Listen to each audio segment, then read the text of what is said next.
show. Yeah. Welcome to See For Yourself. Shut up, Isaac. It's the best fucking podcast being recorded at this very moment, coming at you straight out of the mobility scooter capital of the world. As always, I'm your host, HardCorey. And I'm joined tonight by Isaac and Jacob in the same room, sharing a mic. It's a little bit, We're something that we're chilling. We're cozy. Chilling, cramped and cozy. We just finished the Raid and the Raid 2. We watched the whole gold darn thing, and we're doing a twofer this episode, doing both movies because the plots kind of bleed into one another. They're both good standalone movies, right? Like, we'll just say off the bat, these are both killer ass movies. These are some Indonesian, straight out of Indonesia.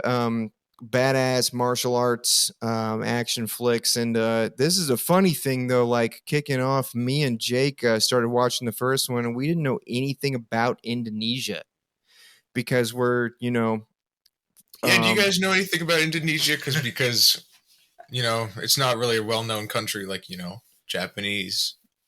Japanese is my favorite country. You know a lot about the Japanese, I'm sure. I mean, they all look... But the Indonesians, come on. What even is Indonesia? That's the tricky thing, right? It's a bunch of fucking islands.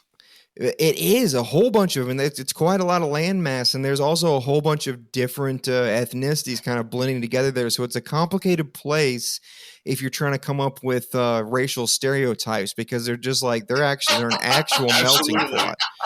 So that was a tricky thing we ran into right off the bat. We found out that the hero Rama is praying to Mecca on a rug. So we were like, what the hell's going on here? We looked it up. Islam is actually like the dominating religion in the region. There are a whole bunch of them, but that was a little bit surprising. We didn't have any idea. But Rama's our hero for this movie. He's a cop and is going on a raid, as the movie is called.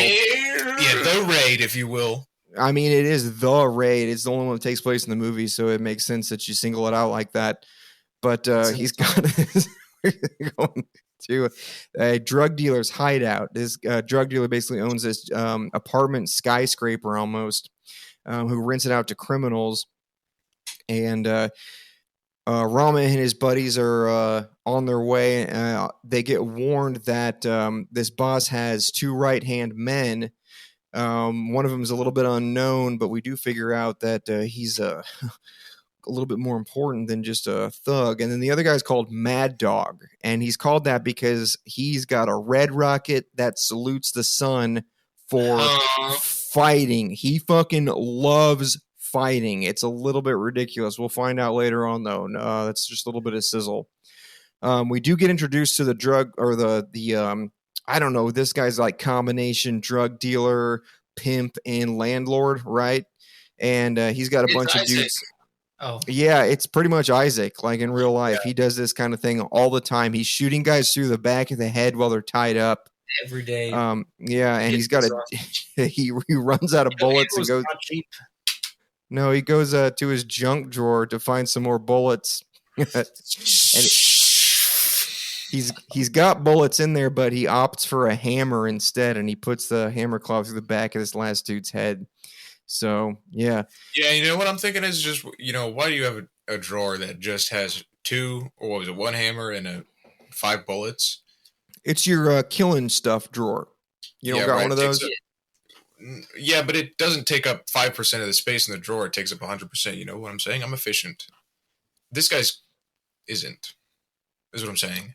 I don't know. Maybe he's just wealthy enough to afford a bunch of drawers. What are you, some kind of poor hating on the people who make more money than you from prostitution and drug sales?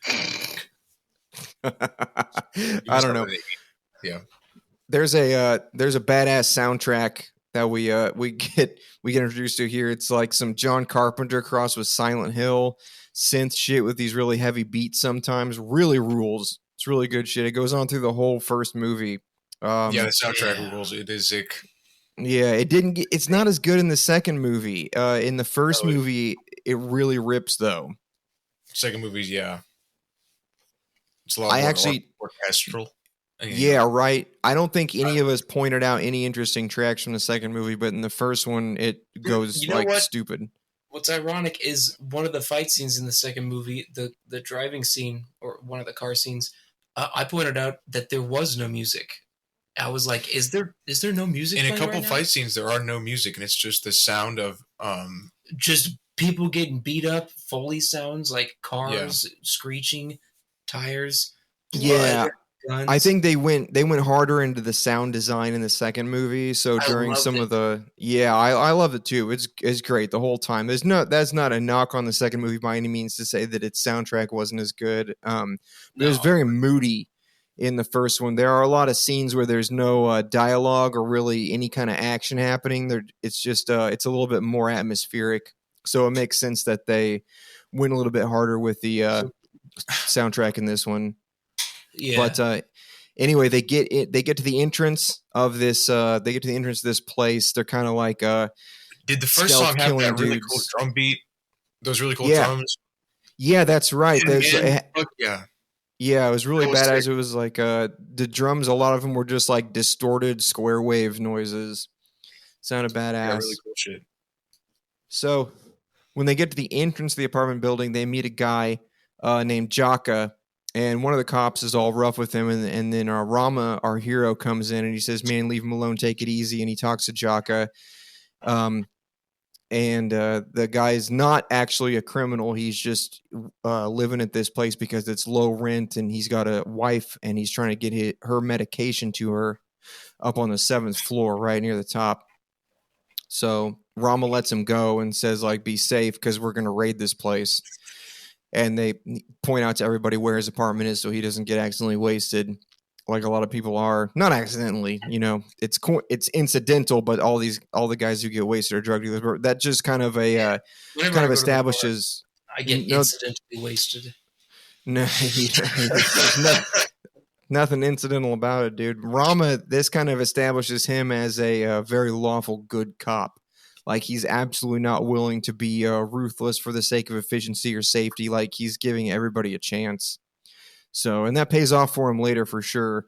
But anyway, they start moving up the floors, clearing out apartments, and arrest the shit out of everybody. And their arrest protocol is fucking awesome and brutal. Like, they don't even use handcuffs.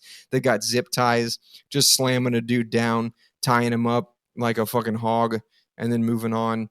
Really, really cool. They clear all the apartments, and they get up to level 5 before they run down a hallway where there's a kid that they hesitate to shoot due to him being a kid. But unfortunately, he manages to get away because they're not willing to shoot him, and he hits an alarm. Right before he hits the alarm, though, he does get a bullet through the neck, so they probably should have just shot him in the first place. Yeah, that's what I'm saying. They're stupid for that. Yeah, bad. That's the thing, though, right? Is like a lot of what happens in this movie that leads to this. What the good guys are challenged with is being good guys, right? It's a consequence of them actually like sticking with their good guy ethic and not just being ruthless and wasting people.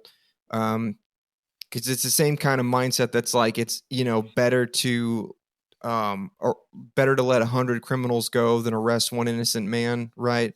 That's kind of what Rama's mindset is as they go through this here. But we get a shot then of the crime lord, like the dude who runs this building up in his penthouse or whatever. And he's got this whole like panopticon set up, right, where he's watching security cameras from all directions. What is it? This is something that I talked to Chris about, I think, when we were doing the Teenage Mutant Ninja Turtles episode some time ago. But what is it that's so evil about a dude in just like a room full of screens watching everything? What do you guys reckon? I don't know, dude. My first thought is like somebody trying to play God. Just being an overseer of everything. Like nobody's supposed to be able to see that much going on at once. There's something wrong with you if you crave that. Yeah, you're like a maniac, like some kind of supervillain, like for real. Yeah, just overseer vibes for real. Yeah, I think it is a playing God thing, because the only reason you'd need to keep an eye on that many people as if you're afraid of them doing something wrong, Yeah, you right? don't trust anybody. Like, Yeah. you need to make sure everything goes the way you want it to go. Yeah, right. Yeah. No, it's the same thing. When I'm at work, I have access like on the reg to over 700 camera views at any given time. And like it does feel weird having that much cuz like you can be, you can abuse it for sure. Like you can be intrusive. Like obviously all of our activity is monitored. So Yeah. if you do abuse it, then it'll be found out and like, you'll be face consequences for that kind of thing. But I do I think found out about that. I found out that my boss at Subway can access the cameras from their house just on their phone at Yeah, any time, yeah, anytime they want yeah, to. That weirds me out so bad. yeah. It is weird, right? Because yeah, it's just a weird. It's also like you put yourself in the position not of the person with all those views, but of the person being watched, right? It's Mhm. like that you have no privacy. So maybe that's why it feels so evil is you know that you have no privacy from this person, that they're able to clock everything that you do. Yeah, so I didn't get to watch the first movie with you guys. Did this guy have security cameras in every apartment? I don't know. I don't remember if he ever had a view inside somebody's apartment. I don't know if he had Okay. CCTV running through there, but he has it like all through the stairwells and the Okay, yeah, all the like the public access areas. yeah, all the central areas where anybody would be moving. But anyway, he's aware of the raid here, and so he gives orders to cut all communications off the building and lock it down. And then he himself calls what he calls the neighbors, right? So that's his fellow buddies in crime. And Mm. from his call, we get snipers showing up from the building next door, and they start picking some of the cops off. There's this one particular one where one of the cops wanders to a window and he gets his shit shot out, and he starts Too soon. screaming. And then Sorry. Oh, no, you're good. And then the other sniper is ready to take the shot, and the first guy stops him, and he's like, "No, don't let him scream." And they wait until one of the other cops runs up to check on him, and then they blow him away too. That's brutal. Yeah, And genius. Shows how yeah, yeah, experienced he is. yeah, very much so. In a short amount of time, um, the dudes in the actual apartment building, they realize that all their backup outside is dead. Um, and at that point, the boss he accesses his loudspeaker and tells everybody that the cops have made it up to the 6th floor, and so obviously there's a reward for taking them out. So they get ambushed to fuck. Um, there is a quick scene right here where one of the guys, I don't know what their actual rank would be, but he would be like a sergeant, I guess. But he's kind of in charge of the whole raid party. And the crime boss clocks him on the CCTV and recognizes him. So there's a little bit of foreshadowing about what's going on here. But anyway, the whole team, they get cornered in somebody's apartment room, and they're trying to barricade the door.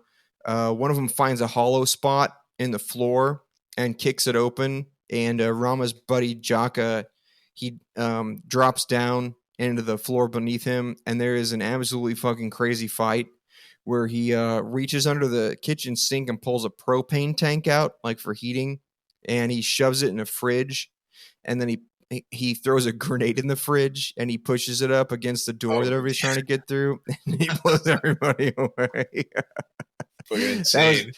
yeah, that was pretty sick. Like he pushes it up against the door, like with the fridge door facing the door, so it would blow outward and protect him. Not He something did it that all in I the ever span of would have like thought five of. seconds too. He was Uh, crazy. yeah, it's like he had it planned out. He was like, "Well, just in case, I know how to use a fridge." So yeah, but at that point, a whole bunch of guys have died, and the party gets split up. Right, so Jaka is down on the lower floor, and he's helping one of his buddies who got injured.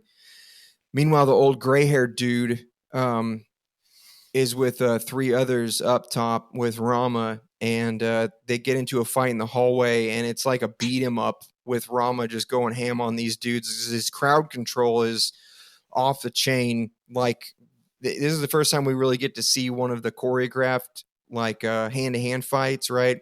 And like Rama's capabilities are absolutely nuts. He's like disabling people for a short time with one attack, and then he turns to like deflect another attack and like disable that guy. He's throwing dudes into each other. I think somebody gets thrown off the balcony at this point, which is rough because 6 stories is gonna hurt when you hit. That'll happen. That will happen. Someone's gonna they've get thrown all- off the balcony.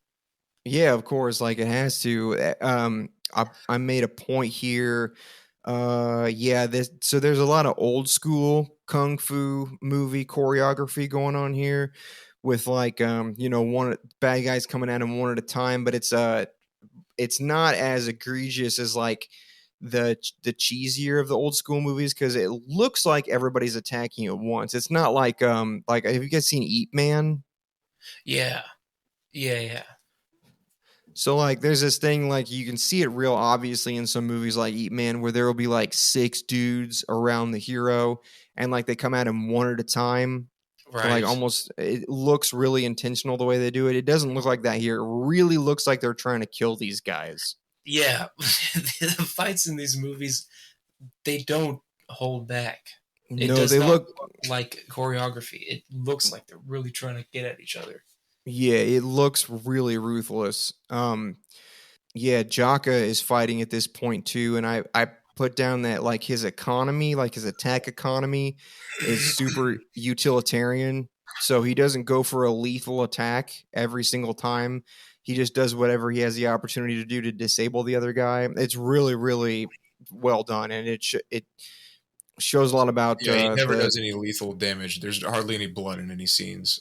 Yeah, right. So, let's see here. Jaka manages to. Hang on. Who is it here? Is it Jaka or Rama? I can't remember for sure. I think it's Rama has the disabled. His buddy who gets disabled. He's not like naturally disabled. He actually got injured in a fight. But you can imagine he comes into this guy's apartment. His buddy is like, I'm not. Naturally disabled. That's not what I meant. That's not what I meant. Rama finds the apartment of the dude on the 7th floor that he let go to his wife with the medicine, right? So this is where it pays off for him. He lays the guy up on the couch, or he starts to anyway, but dun dun dun, the boss's guys are coming in with, I think it's Mad Dog is the one that comes in with him too. And Mad Dog is a scary fucker, right? He's really, really horny for fighting and killing. Yeah. So, yeah. He's on the floor, and you can see him dance like he's never danced before. Nope. So the dude is like, here I have the secret passage, and he opens up a hidden wall, and he shoves Rama and his buddy into this little like separate like hollow space between the apartments. So Rama is pressed up against the wall with his buddy, and Mad Dog comes in, and there's this awesome scene where he's got a machete, right, and he just starts like stabbing through the wall, and he just like stabs all the way down the length of the wall, all the way to Rama. And we stabs through the last time, and Rama like turns his head to avoid the machete, and it like cuts right through his cheek. And Rama just like toughs it out as the machete is like lodged in his cheek. And he's staying quiet the whole time as Mad Dog and the other gangsters are talking to the apartment owner. And then Mad Dog grabs the machete to rip it out. And as it slides out of Rama's cheek, he reaches up his his gloved hand and grabs the machete to wipe the blood off, so he doesn't see it when it comes out of the wall. Fucking awesome! I love that. Having that presence of mind while you're in so much pain is so badass. Rama's sick. Yeah, Rama is a fucking boss. So they do emergency surgery there in the apartment. There's this funny scene where Rama's like asking for surgical equipment. And the apartment owner is like, I have a butter knife, because like that's the sharpest thing that they have.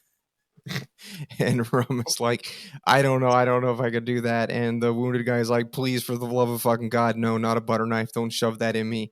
And so they end up using chopsticks, Oh, which is like, oh. for one, it sounds so much worse, but it also sounds like a racist joke. Yeah, Or like it does. emergency field surgery in an Asian country, like you pull somebody's bullet out with chopsticks.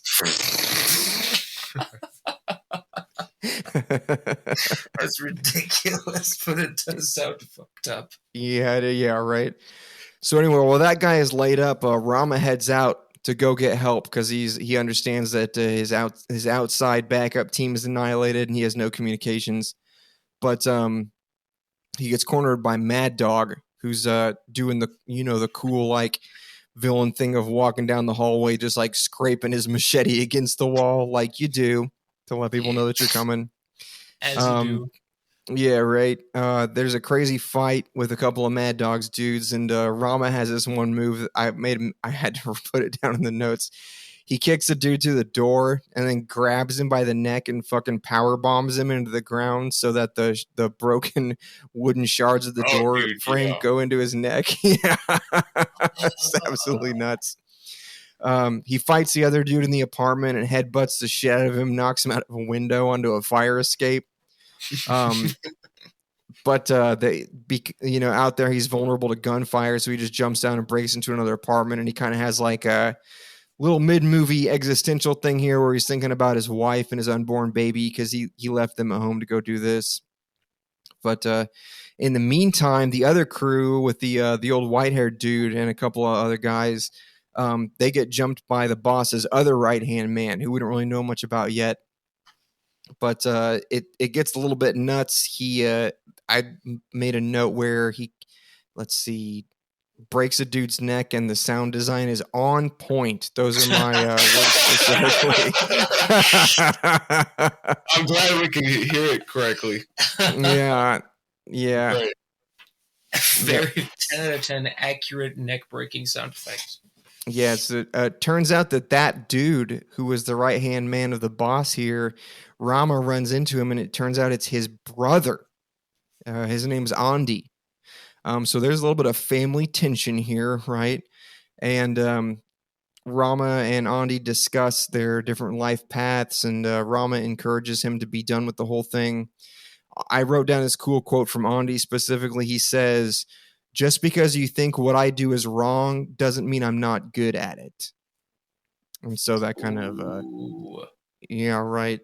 So that's hard, fam.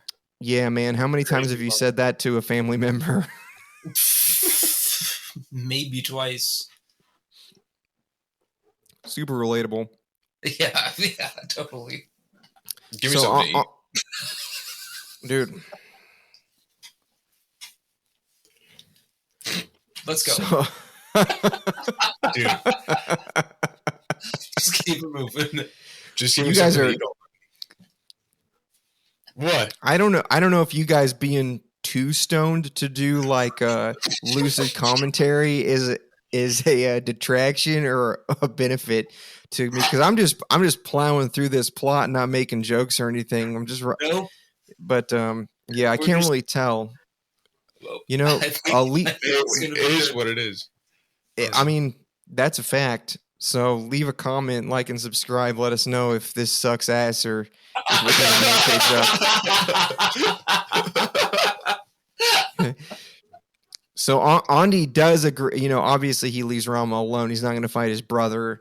So I actually think that's a really cool relationship that it didn't actually get expanded on very much, just due to events that happen later. Spoiler alert: Andi dies, but it is interesting. Yeah, I know, but I think that is kind of that's a cool position that you don't normally see. Like, you guys, obviously, you remember Apocalypse Zero, where you had two brothers that were like ideologically opposed, but they were like legit trying to kill each other. This is a little bit more nuanced, where one of them found a successful career path. Well, they both found a successful career path, but it just turned out that they were on two different sides of people who were fighting to the death, right? So that is actually a little bit more interesting than just like, the kind of I'm gonna kill. I don't like you. You don't like me, and we're gonna kill each other whenever we get the chance, type of thing. But anyway, Andy obviously lets Rama go. And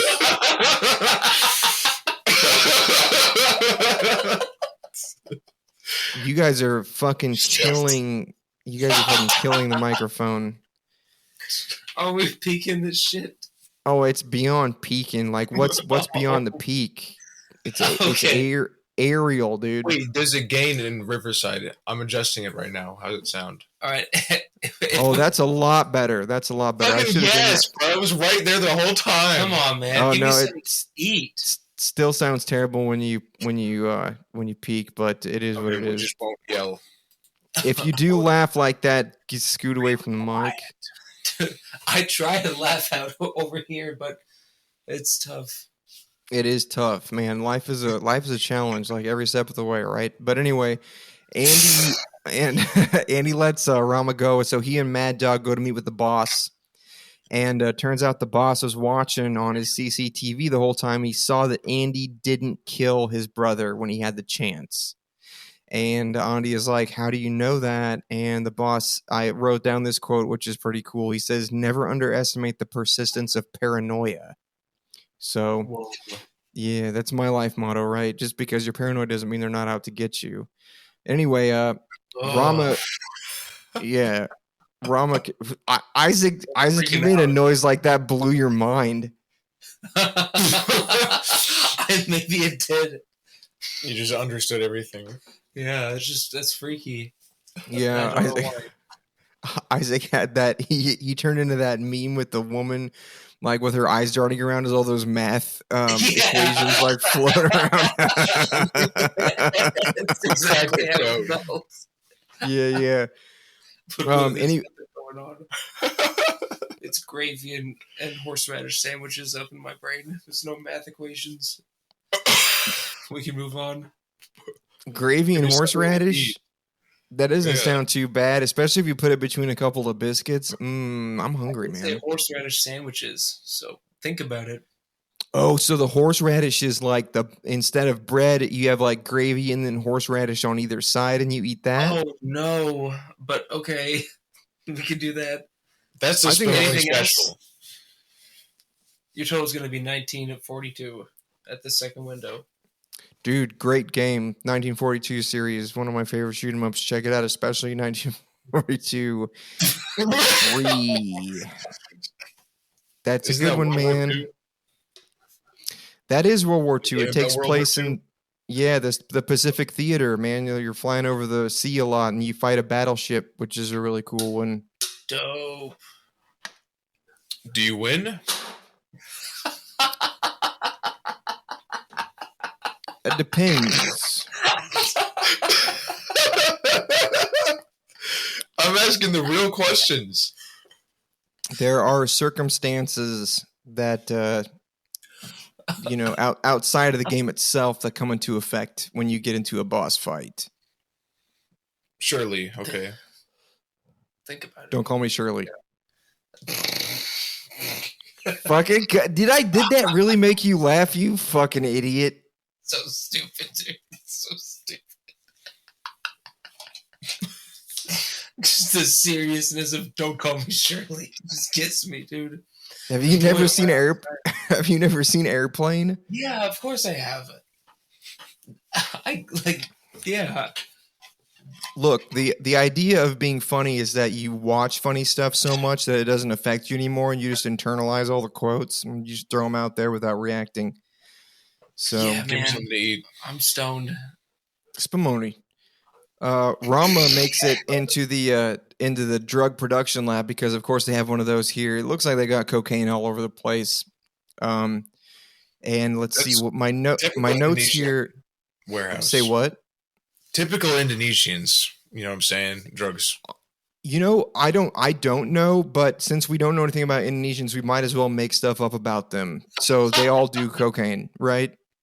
Is cocaine big in Indonesia? We have to be racist somehow. Yeah. Cocaine Indonesia. Yeah. Ooh. Is it? Cocaine Indonesia. Yeah. That's not good, Jake. That reaction was off base. Think about it, though. Think about it. Let it process in your brain. Cocaine Indonesia. It rolls off the tongue. No, well listen. enough. Think about it. Yeah. Spumoni. Anyway, I have some very bare notes for this fight. It is a cool fight because drugs are flying everywhere. Yeah, because Indonesians are obsessed with cocaine. Yeah, it's Right. cocaine Indonesia after all. Okay, let's It go. makes sense, right? My only notes say that Rama fucks up the world, and this is some Jackie Chan shit. Okay, fucks up the world, like the entire world. Yeah, I reckon, but I think that this is the one where there's a hand-to-hand fight where Rama and this other dude get onto one of the it's like a counter where they have like everything laid out, and they're like kicking trays of shit left and right and like fighting on this counter and sliding around on it. Makes no sense at all in real life, but it definitely looks cool. All the food and shit. No, it's no food, man. It's only drugs. Oh. Yeah, it's that snow. They go full Eskimo in here. Whoa, now. Yeah, they turn into Eskimos. Hang out. They're guys. They call these buildings, they call them the Be careful. It's 2025 and it's 6:17 at 11. Are you trying to say igloo? Yeah. Oh my god. They call them the igloos. We're really just going to throw the I word around? You guys have to turn down your mic gain or get away from the microphone because it sounds fucking insane. Yeah, dude, it sounds insane. I don't know how Jacob has fucked this up. What did I do? The gain is too high somewhere, bro. Go find the gain. It's good right now. It's good right now, is it? How's it sound? Yeah, that sounds a lot better. Yeah, you're not peaking anymore. And I can make adjustments later on. If you guys are quiet, I can do it in post. Okay. God damn. Everybody gets out, and Rama finds a room with Mad Dog, and he's got Andy chained up, and he's beating the ever-living hell out of him. So, of course, Rama breaks into the room. Mad Dog backs off, and he gets horny as hell. What? Yeah, you remember all this? His pants fucking stretch. You can hear the fibers embedding the flesh with how tight his pants get. It's out of control. But he's got like Andy in chains, like hanging from the ceiling, and he lets him go. And then he kind of invites them both to fight him. So they do. Which is fucking cool, right? Because like it's bros who are on different sides, but suddenly they have a common enemy in Mad Dog, and this fight is fucking bad ass. Like, Isaac, I know you probably haven't seen this for a minute, but just like pull it up on YouTube sometime. Oh shit! Oh okay. And watch this go down, because the way they like double team him at the end, and it's very gross. Double teaming is awesome, dude. Are you pulling it up right now? Yeah, I'm about to pull it up. I'm gonna look up double teaming on YouTube. Yeah, pull it up. What kind of yoga videos I get. Pull it up right now, and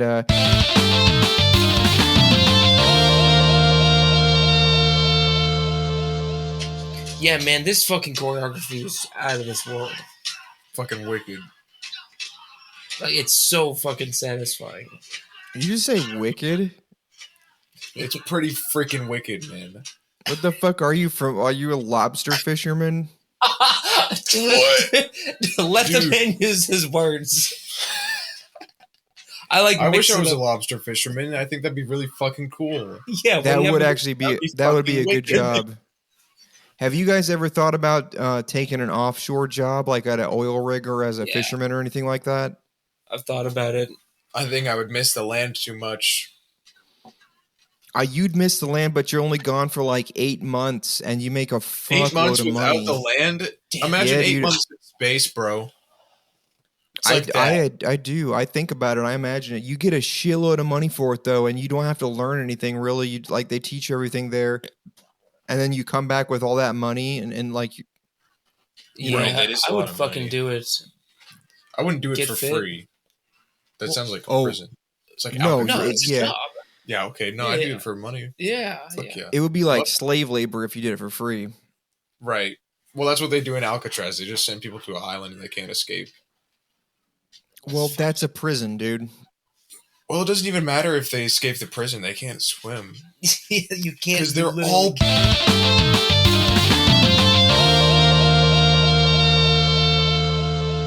Dude, Okay. I'm watching this fight scene, and yeah, it looks like Mad Dog has a light bulb in his neck. He's getting fucked up. God damn! It's no, that's not Mad Dog. This guy died. Whoever had a light bulb in their neck, they just fucking died. Is it? Can you confirm, Jake? Is that Mad Dog, the long-haired guy? Oh, it looks like him. Let's see. It happens like right here. Something starts happening. This guy's got so that's chokehold. His brother, and that's fucking what's his face. Let's go. And then I don't think that's Mad Dog. Okay, that's not Mad Dog. I don't think so. What? It's called Rama and Andy Kill Mad Dog. That's the video. Okay, so that is Mad Dog. Okay. Yeah. Okay. But wasn't Mad Dog in the second movie? Am I tripping? He was. I thought so, but they call him something else. Okay, well, this is for sure the scene, and that's disgusting. So the title's wrong. They don't kill him. They just kind of leave him in the room unconscious. Oh. Okay, but you can tell it is Mad Dog, the short king with long hair who looks like a monkey. Yes. Yeah, and they're beating the piss out of him, and they just kind of leave him. They don't kill him. Man, they the way they like pull that.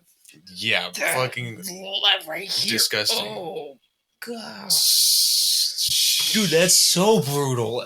Okay, we've got a live reaction from Isaac right now. Okay, yeah.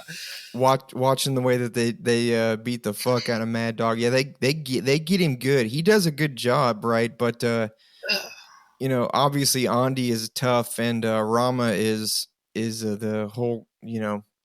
He's the entire package. You can't beat Rama is the thing. Based. Yeah, Rama's fucking stoppable. Nobody. Yeah. Not a million men, bro. That's his whole thing. So anyway, Mad Dog goes down. They shove a.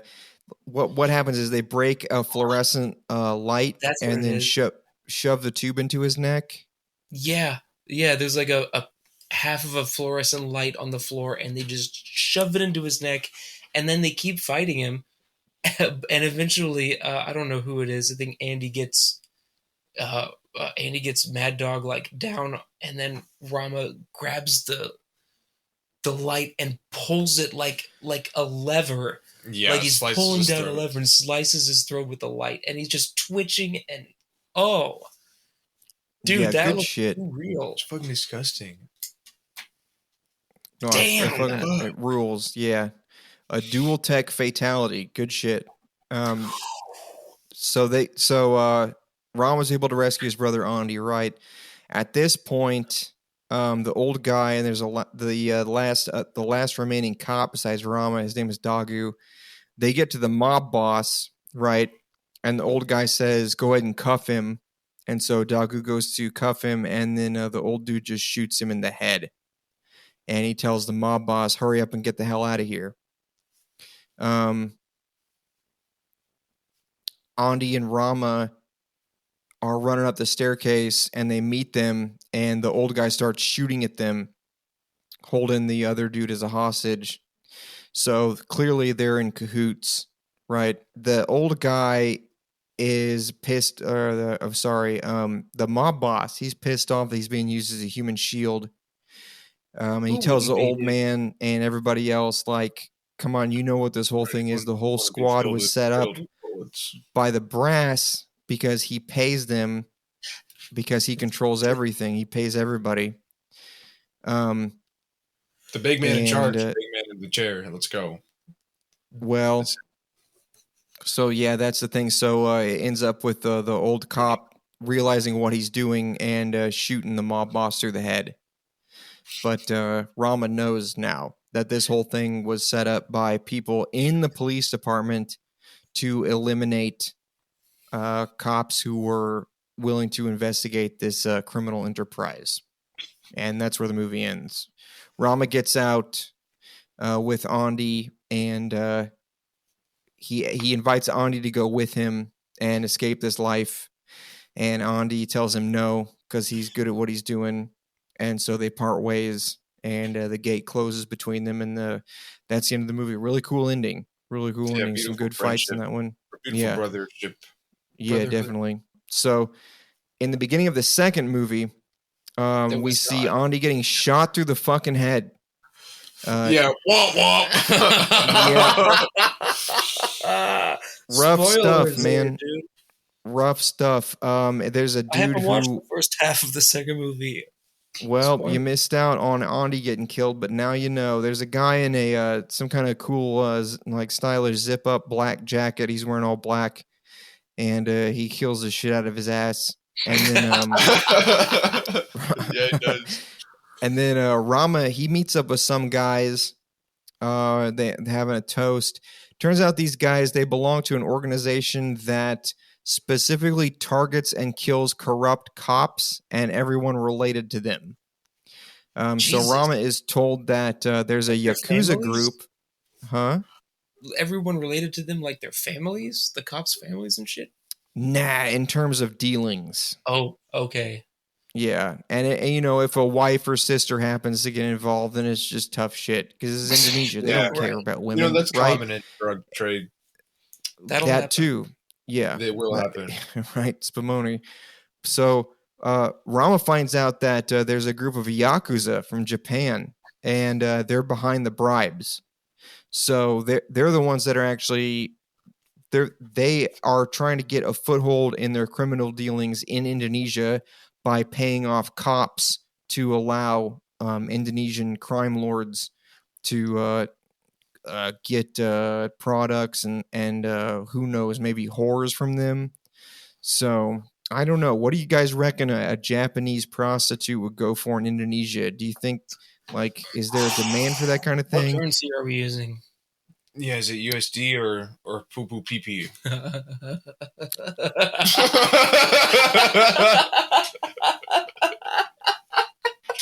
No.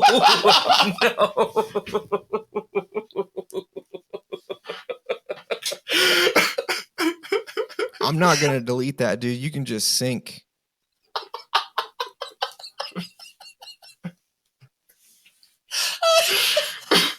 Bro. Yeah, that was probably the funniest thing I've ever said. Put that on the podcast. Don't edit that out. There's a dude named Bang Gun. Wait a minute. We have a question. If we're using USD, I would say $2.50 an hour. Maybe. Are they? You think they charge an hour? I bet they charge a night. Oh, I bet they charge a load. I bet they charge a fucking... I bet they charge their phone, eat hot chip, and buy. So what would you get the most value out of? Per hour, per night, or per load? That's such a good question. So say, okay, listen.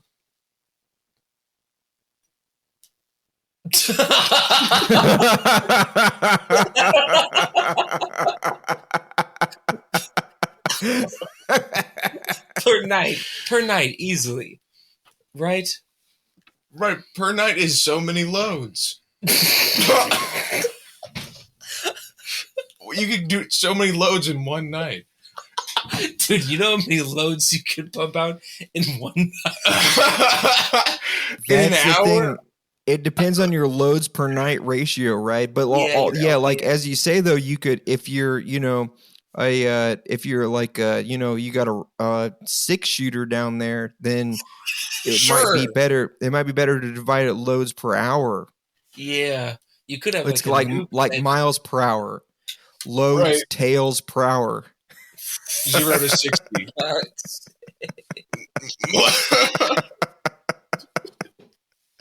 What if you've got like? Never mind. Yeah, this is the worst conversation so far. The point is though, there's a guy named Bejo or Hang on, Bejo. or Bejo. I don't know. I read these and I'm Bejo. really unfamiliar with the way that the Indonesians pronounce names. So it looks like Bejo in the if you're just reading it phonetically from the subtitles. Jacob said they say Bejo. Bejo? Yeah, That's what I said at pronounce first. it. Okay. Let's do that. Bayonetta? It's the most non-racist. Yeah, right. Yeah, And so sounds like kind of a slur. Like a PJ. yeah. He's got a blowjob. You fucking Bejo. Get the fuck out of our neighborhood, you fucking Bejo. Stop taking our jobs. Get out of here, Bejo. Hey, I went down to the fucking bodega. There was a goddamn Bejo behind the fucking counter. I just walked right out, I tell you. I told him to get the fuck out of there. I wasn't buying anything from his Bejo ass. Told him to get back to where he came from. Yeah, go get back there to wherever the fuck you came from. I don't know what religion you fucking worship or whatever the fuck kind of island you come from, but that's where all the Bejos are supposed to stay. You said that while you do like 4 accents at once. Oh, God. Hey, man, I'm an artist. Ramoni. This is art. That was a beautiful 20 seconds. Bejo is what I said at first, and then I made a joke about Bayonetta, and I think it's funny to picture this guy as Bayonetta, so we're gonna just call him. Oh, that's not, dude. I'm finally ready to get horny on the podcast. So Bayonetta is the dude who killed Andy. He stomped on his head with a stilettos. A gun stiletto and shot him multiple times. And then like Bayonetta. Yeah, she's got guns. That's the joke. Good job. Let's go. And so Bejo is connected to this dude, Bon Gun, who is the part of the Yakuza here. So Rama decides that it's a fine idea to go to prison to get in with this dude. This is what kind of way, or like a what? No, not get into, but get in with, as in earn his trust, so that he can by sucking his cock. No. Yeah, definitely, because you never trust somebody so much as when they have your penis in their mouth, right? Because they can just bite at any time. Exactly, dude. How vulnerable are you in those moments? The most. Is that what makes it so great? Somebody with your dick in their mouth, it's very much the opposite. They have the power. That's a great point, and I hope that all feminists who hear this really take that to heart. Yeah, and they I hope they take it to the back of their throat as well. That's a good point. Spumoni. Use that uvula like a punching bag. Anyway, Rama gets his ass beat in prison because he's a cop, which makes sense. There's actually a cool fight here in the prison yard where he breaks a broom handle off, and it turns into this crazy fight. And he has a generally bad time in prison. He gets out 2 years later. He's asked how it feels, and he just says different. Which is like, yeah, Rama's fucking cool. So he goes home, having made it in with the Indonesian crime gang. He goes home with the son of the dude that he was supposed to beat up. Uko is this guy's name. He looks really fucking Italian, and he actually speaks English at some point, and it sounds like he has an Italian accent. So I don't know what's going on in Indonesia, but it sounds like that's right. That's right. It's so confusing what the kind of people they are. Like nobody's the same. You know what I'm saying? Yeah, the Japanese guys really stand out, which is funny because like we would generally make jokes about how all Asians look the same, right? But of course. Yeah, but it's like the opposite. Right, dude, it's weird. And so yeah, when the Japanese show up, they all stand out like a sore thumb. Let's see here. He meets Uko's dad. Oh yeah, and he's forced to strip. We did me and Jake did have a discussion here, and I put it in the notes. And I said at this point we discussed if it was more homo or hetero And it Okay. just so happens dude's father's boss makes Rama strip. I'm afraid that note doesn't make a lot of sense, but we did have a conversation about how gay it was. And I think the conclusion, because there are no proceeding notes, was that there was actually nothing gay about it. But anyway, Roma does strip. We do this is I think this is the only time that we actually get to see him like without a shirt. And it's interesting because he doesn't look sliced or like blown out, shredded, or anything like that, right? No. Sliced. I've never seen a naked or chiseled is a descriptive word. Sliced for like a hardened body. Yeah, chiseled is kind of I think that has more to do with like your bone structure, right? When you have like your facial features can be chiseled, right? Where it's Yeah, like Yes. you have clear planes between like your cheeks and your cheekbones and your jaw and your brow and everything like that can be like chiseled. Yeah, true. So then what does sliced mean? Oh, sliced is like a smoother version of shredded. makes sense. Like, I don't get it. It's okay. Okay, so like Arnold, you ever seen Arnold Schwarzenegger in like the Yeah, dude. 70s? He is ripped. Yeah, that you can consider that shredded, right? But then you've seen like what's his name? Is it Chris Pratt plays Thor? Is it? He doesn't play Thor. No, Who's he Chris plays Does he play He plays Deadpool? Star- He plays Star Lord. Guardians of the Galaxy, right? I don't know, man. You tell me. I just Oh. look at dudes' muscles. I don't watch their movies. Are you That's- talking about Thor? I don't know either, but yeah, there's a difference between sliced and shredded. Hit Urban Dictionary if you All really right, want I'll to look it know. up. Yeah. I'll ask Yeah, look up shredded guys it later tonight and send me. Let me know what you think. I'll do some studying for the next podcast. Okay. Yeah. Thanks. We're gonna Anyway, talk about- so Rama is in contact with he's in contact with this group of like para, I almost said paralegal, but it's like it's not quite paramilitary, but there's this group that's kind of like organized of people who understand that there's corruption going on in the police force. So there's sort of like a super police, right? Like these are the guys who watch the Watchmen, right? And so he's made contact with these the head of the Indonesian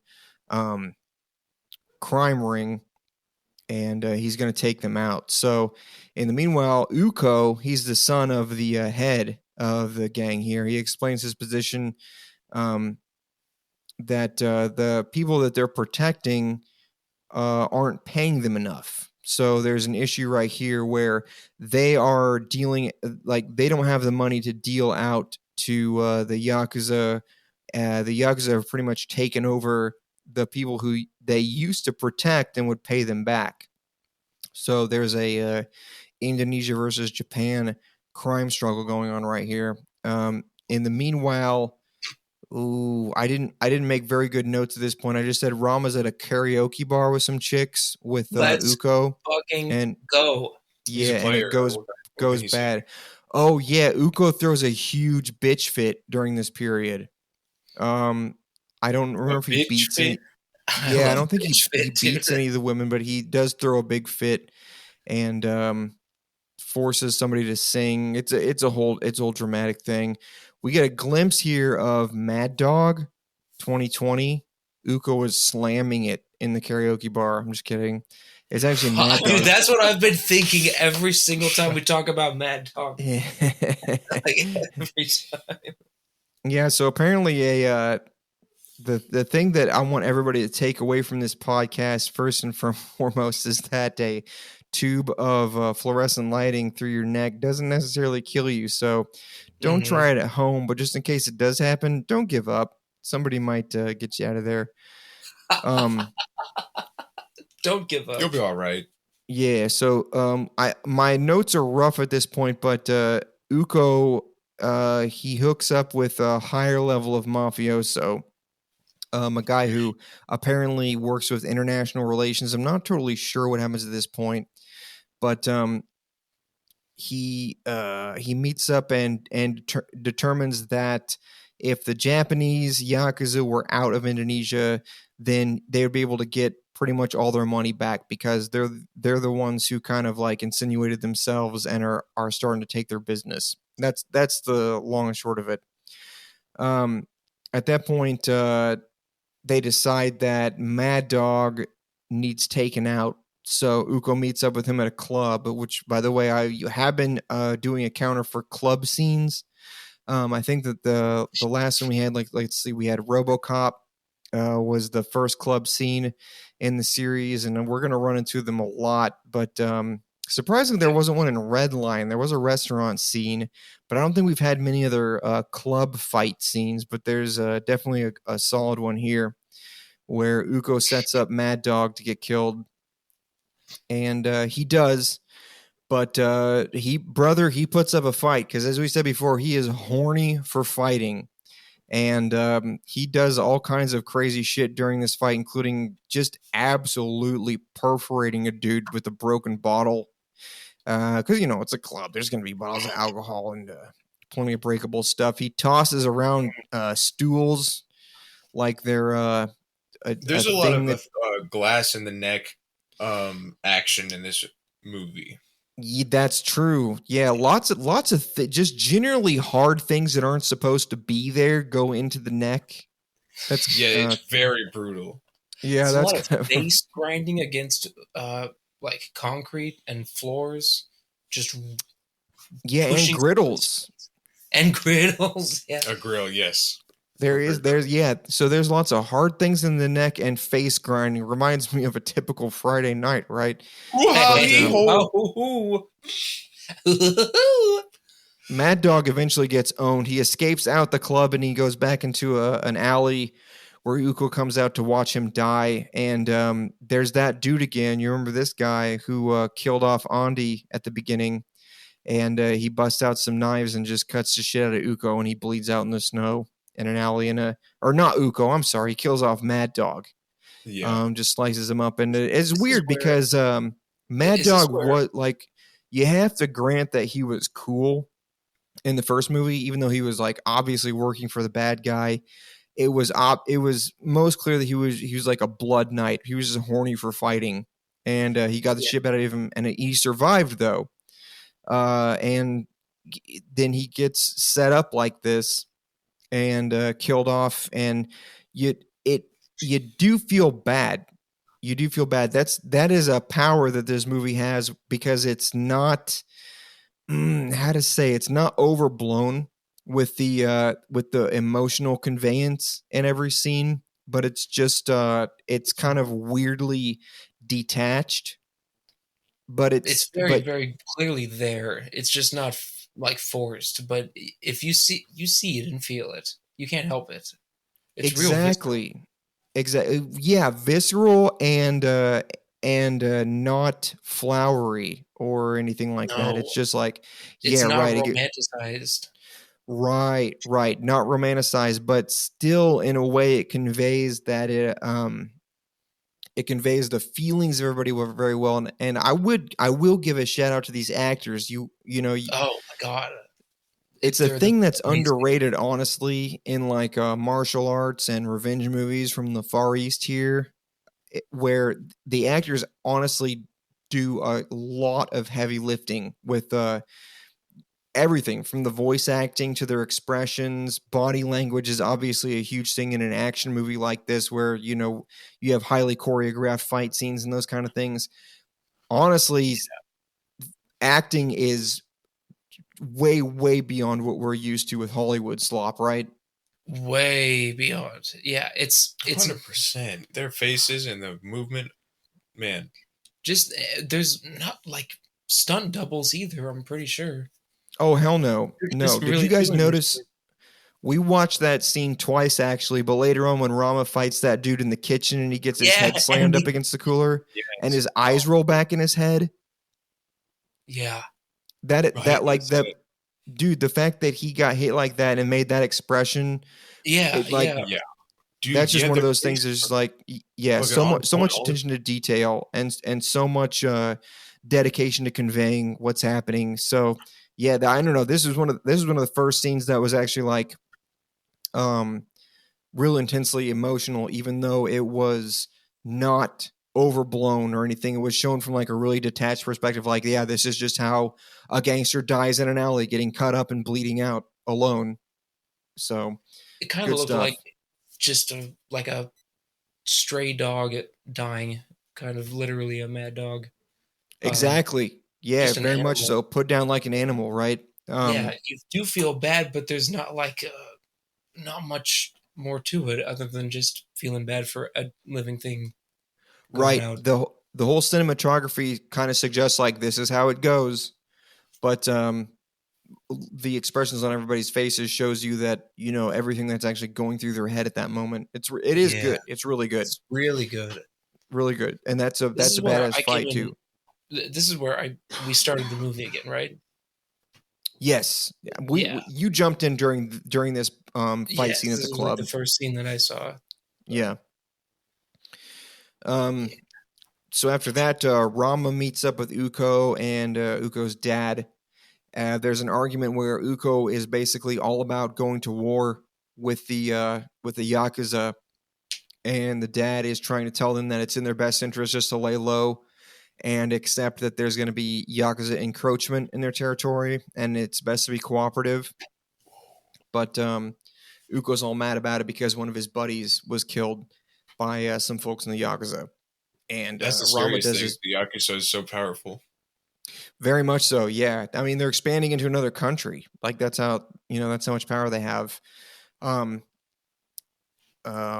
tries to talk him. He does his best to talk him down, and we do get to see something of Uko and Rama's relationship, which is interesting, right? Because they're enemies, but Uko doesn't really know it. He trusts Rama, and he pays attention to what he says, but Rama knows that he's destined to take him out eventually, because that's the whole point of him getting in with this mob. He just didn't know how much the Yakuza involvement was going to affect everything.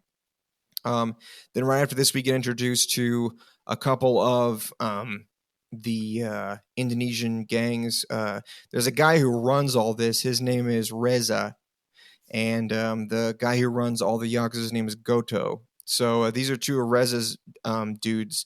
Besides the guy that killed Andy at the beginning, there's a assassin chick who never talks, and she wears sunglasses. So it's kind of inferred that she's blind, but it's also obvious that she's not.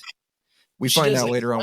Language, right? Yeah, right. We find that out later on. And there's another dude who always wears a hood, and he carries a baseball bat. So they get sent out, and they start laying waste to the Yakuza. The chick busts out a couple of hammers on a subway car. All the Yakuza come at her with knives, and she lays waste. This is the first time that we actually get to see people getting really beat by a weapon, right? Because even in the first movie, whenever there was a weapon involved, it was usually guns. So the kills were pretty clean, relatively.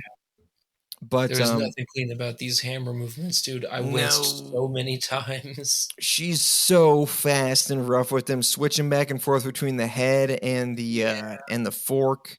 Oh, she would just tenderize some dude's stomach sometimes. Just like dull smacks. Awful. Yeah, machine gun fire perforating their guts. It's absolutely insane. She ends up covered in blood. The bat guy, he goes in and takes out a couple of Goto's higher dudes with some cool moves.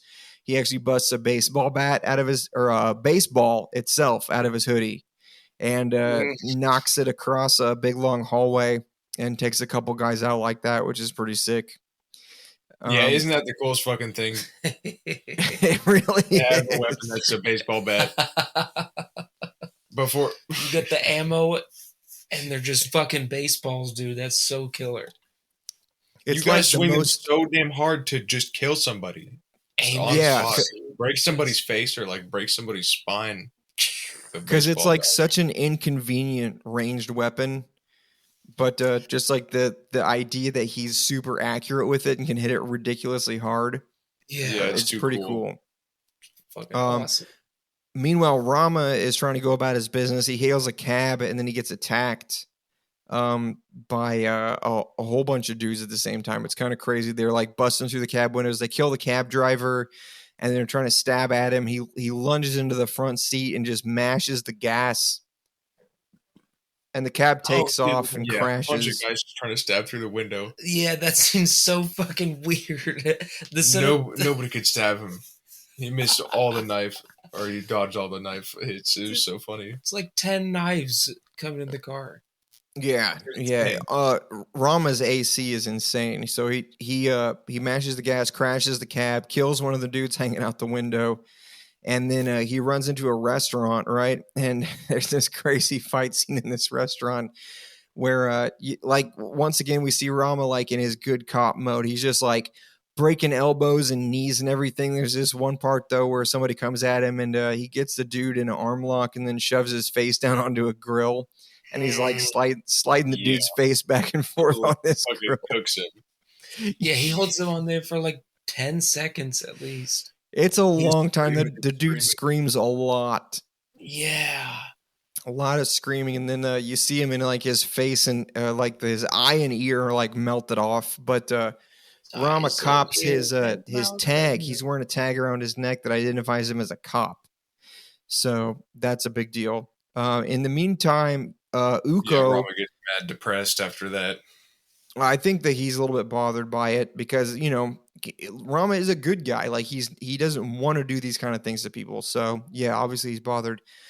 In the meantime, Uko, he's having a meeting with the Yakuza heads with his dad, and the dad tries to make peace, saying that he's sorry for how many people got killed. It seems evident to me, and I didn't follow this exactly, because there's a lot to be inferred from this plot. It's not exactly spelled out for you, but what I inferred was that the assassins of Reza, they might have been bought off by Uko himself to go off and kill all these Yakuza, right?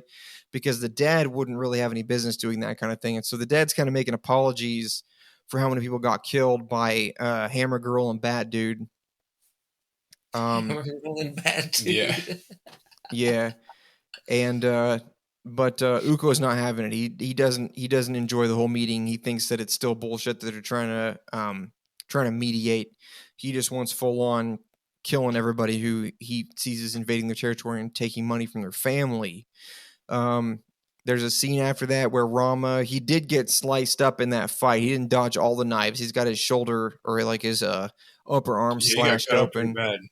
Yeah, so he's right. So he's in a hotel room trying to pour alcohol on it, and he's chugging painkillers. In the meanwhile, he gets a phone call from the operator of this vigilante group that orchestrated this whole thing with him going to prison and getting in with the Indonesian gang. And Rama just asks to be pulled out. He says it's getting stupid because he just fought a police officer and burned half of his face off. And so he wants to be gone. But the operator says, nope, no can do. Still, nobody knows who you are. We can't get you out of there and then reinstate you to the police force. Everything will be exposed. So Rama realizes at this point that he's in it to win it. Then he gets a call from Eka, who is one of the guys who works for Uko's dad. He works for the Indonesian gang. And he says, you got to get over here. We've got trouble. So Rama takes off. Uko's dad is beating the ever-loving fuck out of him at this point because apparently he discovered that he hired these assassins to take out the Yakuza. And the son is saying, hey, old man, you're a pussy. And then the assassins come in, like the whole gang, actually. And the dad's like, what's going on here? And Uko just shoots him through the head. And then he shoots Reza. And at that moment, Rama shows up. And he starts going ham on the assassins, but he gets handled, dude. He gets really beat up and chucked into a car, Chevy Trailblazer, I think it was, and carted out with an escort of a couple other cars and a couple of motorcycles. Eka, though, the Indonesian boss's right-hand dude opposing Uko, he isn't dead. He just got shot through the leg. So he actually takes off in pursuit of Rama. We're going to see what happens with right after that. So Rama's car, his Trailblazer, he gets rammed from the back by Eka. And there's this crazy fight in the car. Did you guys ever see real life car fights? Like, did you guys know this was a genre of fighting? No. Like bumper car style fights, because they were like No. Like two guys seatbelt themselves. No. I'm talking fights in a car. Two guys get strapped into the front seats of a car and then just have a punching match while they're driving. Oh my god. No driving. They're just bumping into a car. I was thinking the same thing. Okay, that's stupid as fuck. Why did? No, that's sick. Well, that'd be fun. I'm gonna say both of you guys are right. High five, dude. We get Spumoni. Spumoni. Give me something to eat. That's right. Yeah. It's a real thing. It's dumber than it looks in real life than what it looks like in this in the movie, because this fight is absolutely fucking crazy. You've got Eka, and he's like ramming dudes off the road and doing all these kinds of crazy maneuvers. There's this one where he gets pitted and he gets spun all the way around, and so he throws his car in reverse while the other dude is like ramming the front end of his car. And he sees he's coming up on a concrete barrier, so he like spins aside and lets the other dude like ram it head on, and he goes flying out the windshield. Fucking sick. Yeah, it is sick. Rama is fighting like what is it, like 3 or 4 dudes in the car, and he's like strangling them with seat belts and like mule kicking them out the windows and stuff like that. It's honestly the most brutal fight scene we've got so far. Eka finally catches up to him, and Rama jumps out the back window of the Trailblazer and lands on the hood and slides into the passenger seat. And they manage to escape by pitting the Chevy into a garbage truck, get slammed, and they make it away. But turns out, because there was a lot of gunfire during this, we didn't even talk about. There was shotguns and full auto handguns. Dudes hanging out the windows with shotguns. Yeah. Come on. So and the guy on the motorcycle with the Mac. Uzi. Come on. He comes up with the little SMG and then gets it turned onto him, and just his whole helmet gets filled full of lead. Yeah. Then he gets run over, insult to injury. Oh, that's right. Right. Really, it gets worse and worse for that poor dude. Really fucking cool scene though. That's one of my favorite fight scenes for sure, besides the ones we have coming up here. I love how all these fight scenes escalate so much. Like almost 2/3 or 3/4 of the way through, we get the dude's face shoved into the grill at the restaurant, and then it just like keeps escalating from there. Yeah, I don't know how they keep topping it, but every next fight scene is like even worse. Yeah, it just kept getting more and more better and more brutal. Yeah, definitely. This was a good one though. So Eka gets Rama away, and Rama's kind of stunned because like he obviously recognizes this guy, but he's surprised why he helped him. And Sure. Eka's too fucked up to live. He just kind of wanders off to die. But before that, he tells Rama that this whole situation is like trying to fight a hydra, where if you cut off one head, another one just grows back. And so the only way to stop it is to just destroy the whole organism. So that's when Rama realizes that he's not just in it to win it, but he's going to die if he doesn't kill everybody. And so Rama gets a hold of his contact in the vigilante force and finds out that Eka was one of their agents, but he went rogue. So it's of no convenience that he died, and Rama kind of has the understanding at that point that he's sort of the same, like a disposable agent to these guys. So there's only one thing that he can do to keep his family safe, which is to fucking get it, son. He's going to kill everybody. He goes straight to Goto's warehouse, or actually it's Reza's warehouse. I'm sorry. Goto is meeting with him there. But he goes straight to Reza's warehouse, the Indonesian crime boss's headquarters, plows into a garage, just starts murdering dudes by spinning his car around. And then when his car finally crashes, he just gets out and lays waste to absolutely everyone. This is the point where we see Rama switch from good cop, whose like whole ideal is, detain and arrest. At this point, though, he doesn't care. He's just doing as much damage as possible, as efficiently as possible, and he absolutely owns these fuckers in this in this warehouse. Dude, it gets crazy. Yeah, It's like the this is first like time he start. It's the. I think him burning the cop's face was like the first use of excessive force that I remember seeing him do. And then you kind of just see it gradually happen more and more in the warehouse when he just starts pounding on people. And not just to like get them down and disable them, but to really like fuck them up.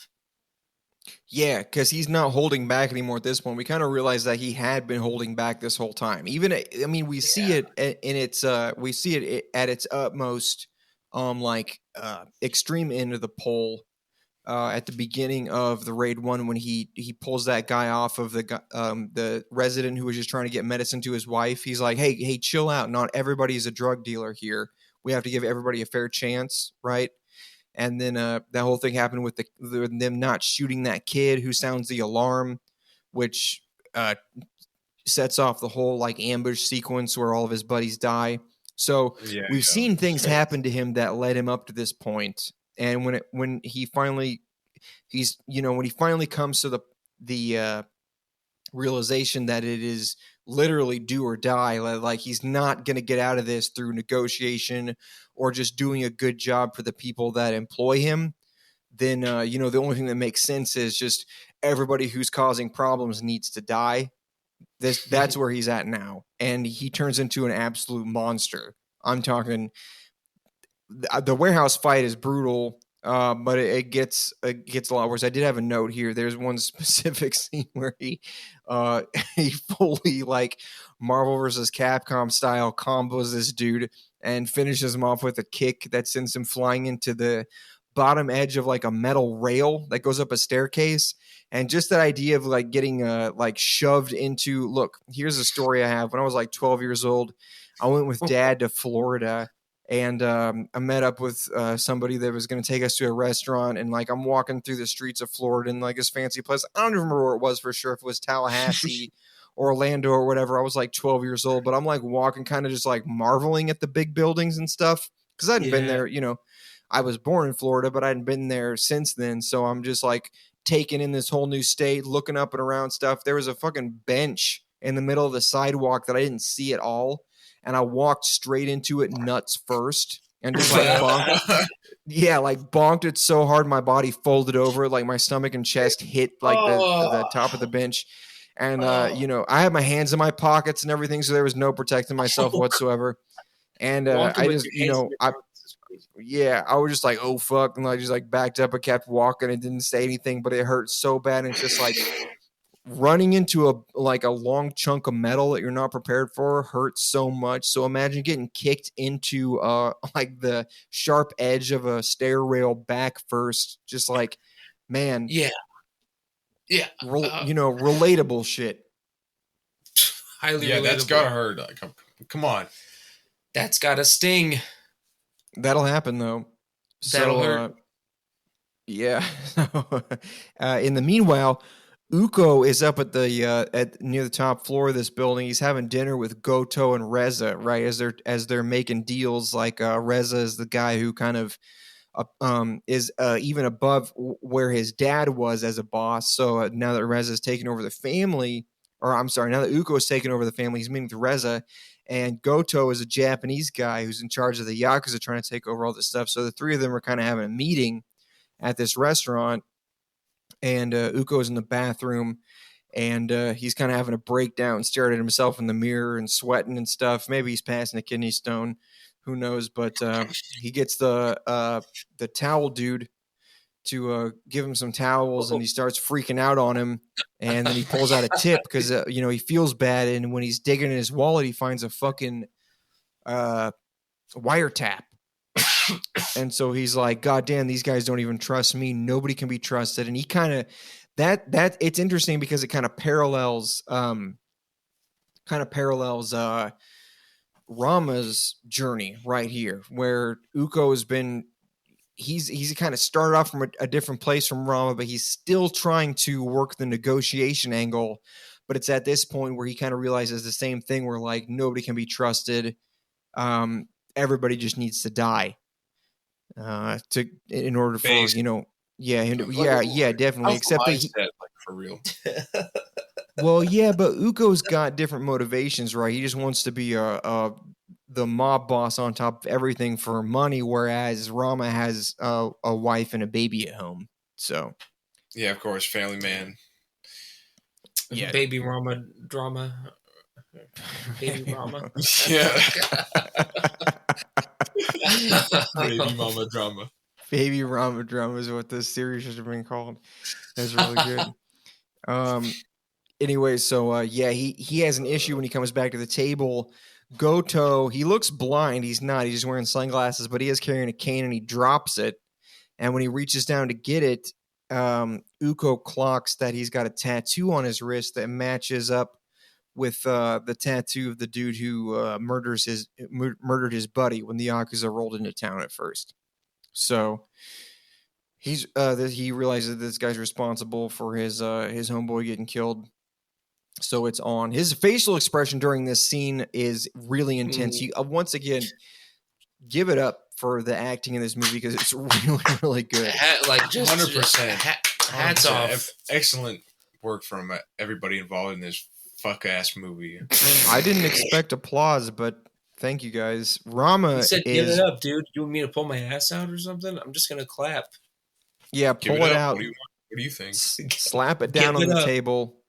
Bust out the magnifying glass. Let's take a good hard look. Anyway, damn, Rama is fighting the shit out of his way through this building as he works his way up, and of course he's confronted by Hammer Chick and Baseball Dude. Oh, and, final boss. Well, not quite. This is where you get to the final boss but then like you find out he has another form afterward.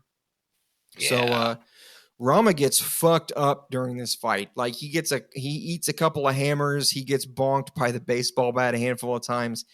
The way that he handles both of these guys at the same time is fucking awesome. There's a point where he gets the baseball bat dude and some kind of like behind the back lock as the Hammer Chick is coming for him. And like he does this crazy like back shuffle maneuver, kicking the other guy's legs out from under him as he backpedals as the Hammer Chick is like trying to slam on his toes.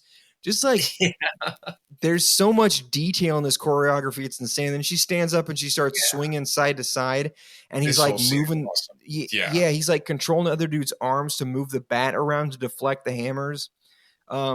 It's mind blowing. You have to watch these things more than one time because it's a sensation overload with everything that's happening all at once, and it looks so surreal. But when you go back and watch it, you find out just how much effort and creativity is put into like every single move they do, because we don't really get into it, but the way that these fights work is absolutely insane. There's so much ground fighting, like people get knocked down and grappled, and there's all this rolling and like, especially the leg attacks, like when you get knocked down using your legs to like deflect or you use like destructions and parries and stuff on attacks coming at you, and then the way that they use their momentum, like pushing off of people, it's just, dude. Yeah, it's got everything. Yeah, if I were versed in cinematography or even like martial arts better, I'd have a probably,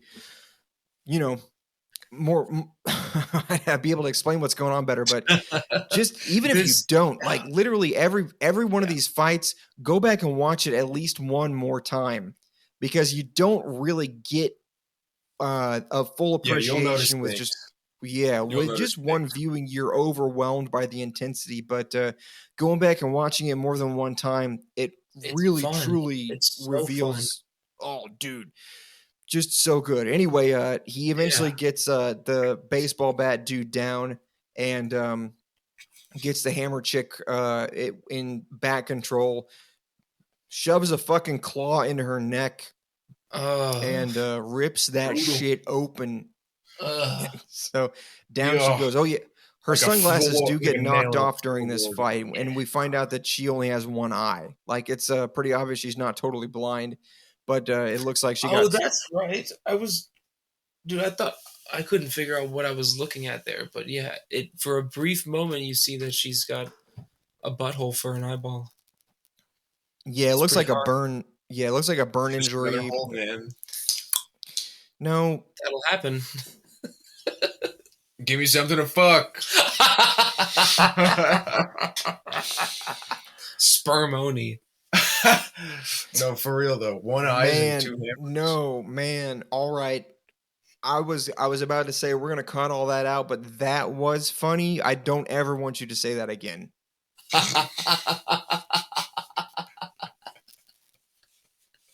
You talking about spermony? Yeah.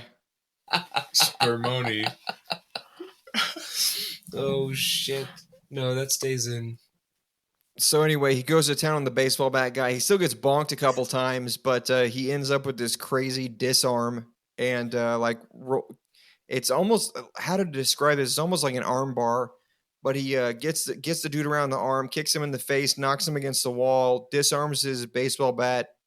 Dark Souls rolls away from him, and then stands up and fucking swings for the fences and lodges the baseball bat so deep in the guy's jaw that it just sticks there. And there's Yeah, this. it just fucking. All right, you go ahead. You've just got to watch. You just got to watch the scene. I could break down the cuts and the shots, and it wouldn't do anything even close to conveying just how fucking awesome and violent this really is. It's so violent. So violent. This is the shit that like your parents warn you about watching on TV.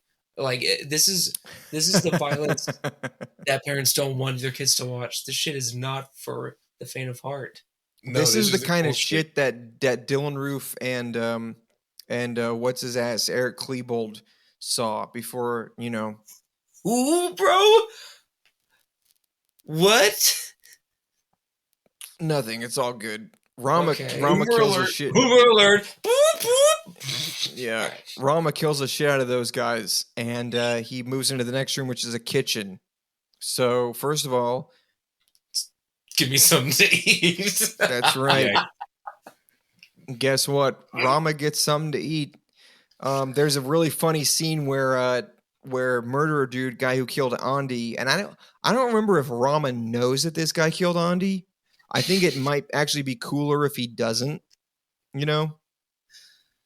Yeah. But we know who it is. We've seen what happens. But yeah. All the chefs, like, they just take one look at Rama, all covered in blood and shit, and they just all like book it out of the kitchen. But you know, Mr. Assassin dude, he knows what's up, and this is the coolest fucking square off in any movie ever. They just like stride up to each other, and then they take their stances, and Rama like holds his ground, and the other dude like shuffles up to his position, and like they lock the backs of their forearms, and then fucking go at it. And like this is so sick the way that they're like testing each other, because like they'll throw a few moves out and like back off, and then like reset their stance. Oh my god, what a fucking great! Because this is the final boss, right? This is the dude that's stronger than anybody else. This assassin. So fucking cool. It's really fucking cool, dude. This scene goes absolutely way too hard. After a while of beating the ever-loving fuck out of each other, Rama knocks the dude into a wine cooler, not like a single bottle, but it's like a glass partition in the corner of the kitchen, right? And Rama like kicks him through it. A glass partition in the corner of the kitchen. Know what I'm saying? Yeah, I got bars. I've been doing a long podcast. You can tell. And Rama beats the fuck out of him. His wine bottles fall everywhere, and then he kicks him out the other side. And at this point, though, shit gets real right, because dude pulls these two knives out, and like I'm not really sure what to call these knives. They're more like sickles, right? They're like small sickles, they like 4 inches long. Talons, like dragon talons. It's ridiculous. Yeah. Yeah, they're like deeply curved and serrated, real gnarly looking things. Not for not for stabbing, but for ripping somebody open. And this dude comes at Ramen with both these things, and they have this absolutely crazy fight. There's this badass bit near the end where they're both like kind of struggling for footing. They're on the ground next to like this long cooler, like you've got in a regular like industrial kitchen. It's made of steel, and they're just like taking turns bashing the fuck out of each other's heads into the side of this cooler. And Dude, eventually, though, the coolest thing about this whole fight is that, like, not only are they testing each other at the beginning, but there's very few flashy moves just because they can't, like, destroy each other like they would do to any other pawn that they're just, like, ripping through when they're hack and slashing through a room. Every move is, like, yeah, it's all so not flashy. It's just brutal and forceful. Yeah, good point. Because we do see like nobody ever. Here's the thing, though. Like that's what makes this choreography so great, right? Is that nobody ever uses like extraneous moves that like just look cool. There's no kind of like cool badass stuff. Actually, before the guy gets his face burnt on the stovetop, he picks up and just drags him across a table just for the hell of it. Did not need to do that. It was like so strenuous looking, but he just pulls the cop over the table and drags all the shit off of it. It was a little extra. Yeah, maybe a little extra. He's trying to change positions, though, you know, and it does hurt to get your face dragged across a surface. Have you ever tried it? I haven't yet. Try it right now. You've got a desk right now. Have Jacob shove your face against the desk and then like drag it across and see what happens. I'll get back to you. All right. Oh man, I just knocked over like 2 things off his desk. He just slammed my desk like it was a bitch. Yeah. Let's go outside and put your face in the gravel and fucking teach you a lesson. Spumoni. Are we gonna have a fight right now? We're always having a fight. Yeah. Boom! Oh shit, man! I just beat the shit out of him. Yeah. Oh my god, Jacob just shoved a baseball bat into Isaac's mouth. He can't talk anymore. It's Isaac, brutal. It's brutal. Oh my god. Somebody you can't even see what you're gonna do. Isaac, roll for dexterity to get that thing out of your mouth. He can't talk. He's got a baseball bat in his mouth. I know. He has to roll for it. Hang on. Let me look up a dice roller. I'm going to say that Isaac has probably, I don't know. He's not really in shape. I'm going to give him even dexterity and just roll it flat, not give him a bonus to it. So, Isaac, oh my God, dude, you rolled a 1 for dexterity. That baseball bat is so stuck in your mouth. There's no fucking way, dude. I vetoed the baseball bat. I'm sorry, Jake, what's your next move? You've got a baseball bat in his mouth. What are you going to do to kill him? He can't talk. What do you mean? He's already dead. Well, this isn't just about shutting somebody up. You guys are fighting to the death. Right. Okay. I'm going to put it further. Yeah, what are you going to do? Deeper. Oh, I'm going to slam it. I'm going to slam it. I'm going to slam it in there. Okay, this is going to be your strength roll. I'm going to give you a -2 to strength because one time when I was drunk, I did have you punch me and it didn't hurt. So that was like 4 years ago. I kind of remember that. Have me punch you now. Whoa, bro. You think you got stronger? You can make an argument for it because you rolled really bad, but I'll let you roll again if you make a good argument. Give me a plus 15 million. No, dude. I can't do that. How much of a plus can we go? I'm going to say if he gives me a convincing argument that he actually worked out and got stronger since then I'm give him an even roll rather than a negative. Oh, it is definitely an even roll. The boy's ripped. Do you want to see a picture of my muscles while wearing a shirt that's a Joe Biden with a clown nose?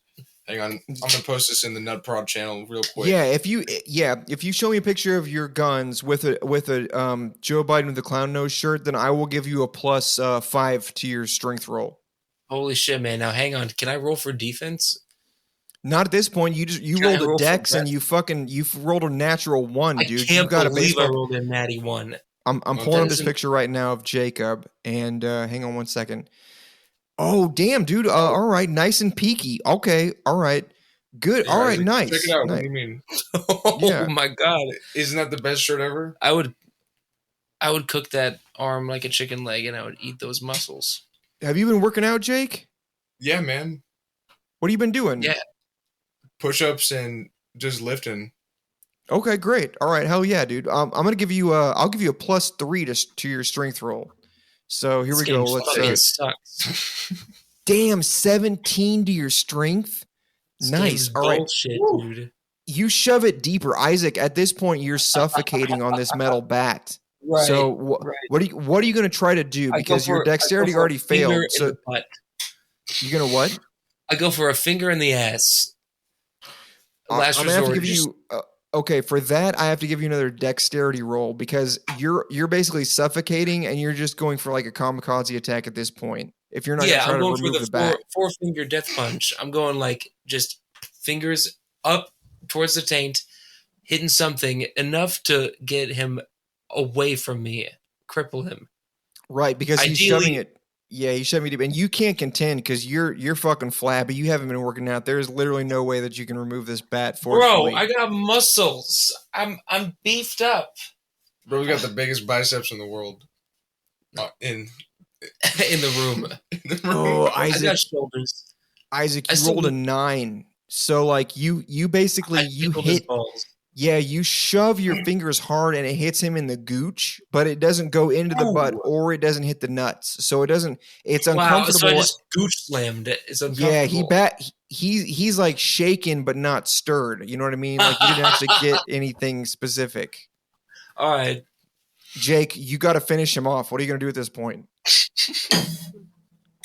This is unfair. I'm taking him to Pound Town. What the fuck?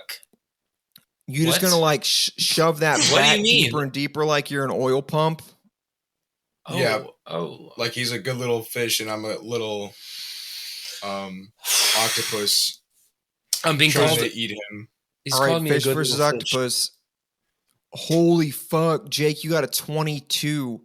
It's over. You're Go. so You're shitting me. Isaac's jaw cracks open, his teeth are already broken, and the bat, like, basically, it's like losing his virginity, but in his throat, like his trachea rips as the aluminum. Oh yeah. Yeah, as the aluminum like passes so deep, it completely blocks off his trachea and his sinus passages. There's nothing that you can do at this Yo. point. Isaac, Yo. you're thrashing.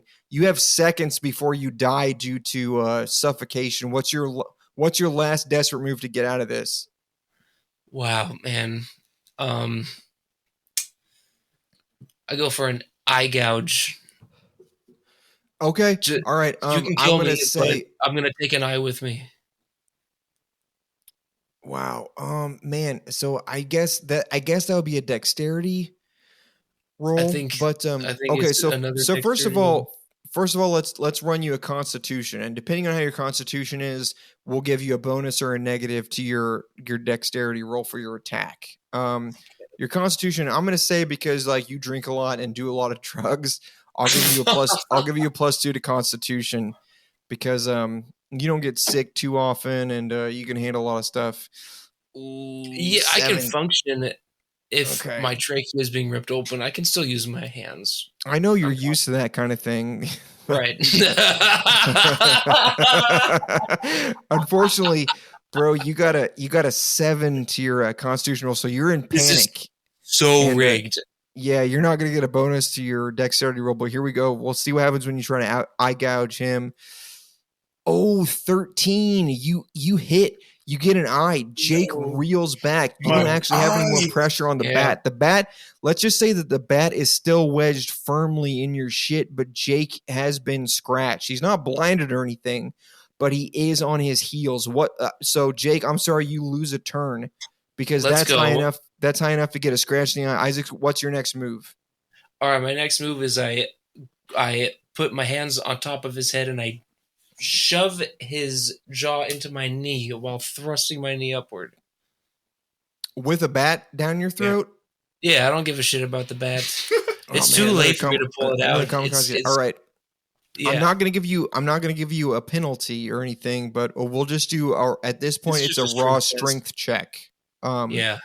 So here we go. We'll see what happens here. Ooh, a 6. Man, Dude, you do manage to grab Jake, and you get a handful of his hair. But yeah, but your knee doesn't really connect. You kind of just get him in the chest, so like it hurts a little bit, but it's not it's not anything to debilitate him. Jake, it's your turn at this point. What are you gonna do to finish him off? Fucking God.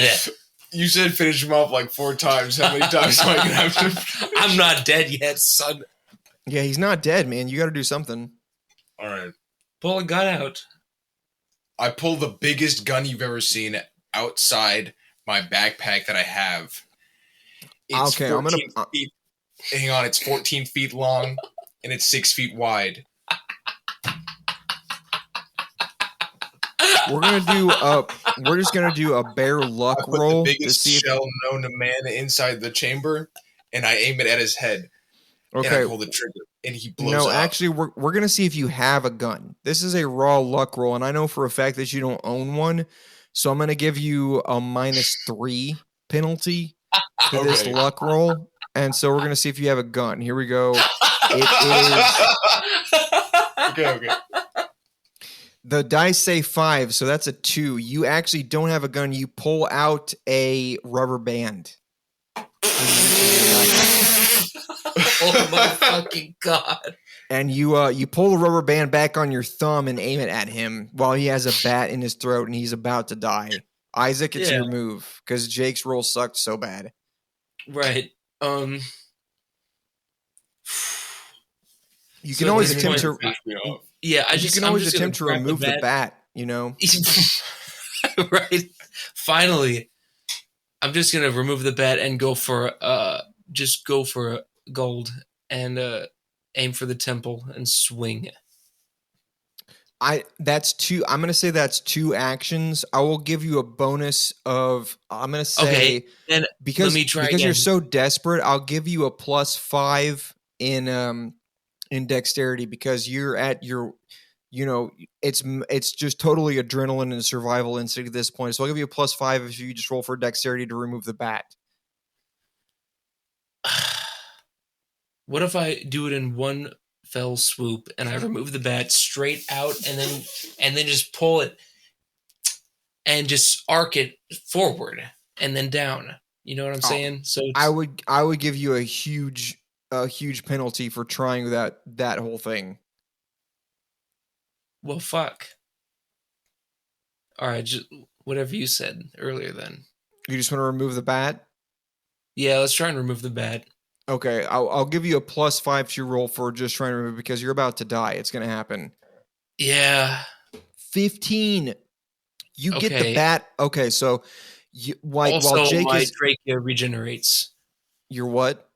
My trachea regenerates. No, so that's the issue because you only rolled a 10, but I did give you a +5, I think, because of survival instinct. So you are able to get the bat entirely out of your throat, nice. Which is something, interesting that you've never actually done before on your own.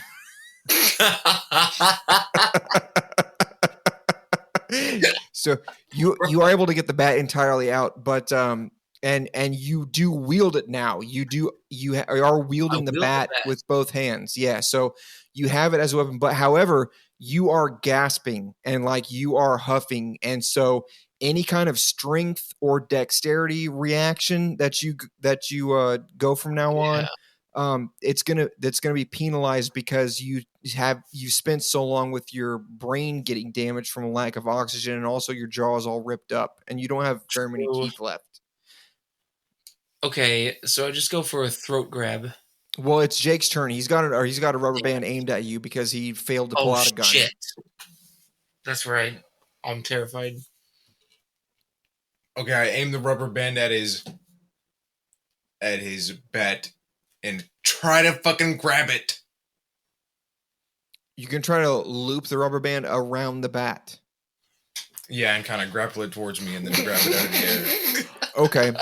I'm just gonna do an opposed strength roll. So both you guys are gonna roll for strength. and whoever scores the highest is going to win this outcome. So Jake goes first, and his roll is a 10.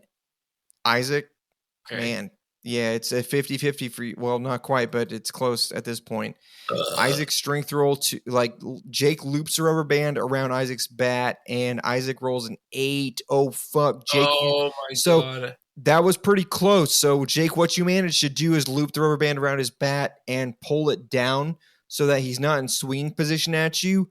But right now he snapped the rubber band away from you, so he is unguarded. But Isaac, like, your bat is not at the ready. So you're gonna have to do something at this point with the rubber band around your bat, and you're kind of like, you're not prone, like you're not knocked down or anything, but you're definitely stunned. So you have to come up with something to do. Yeah.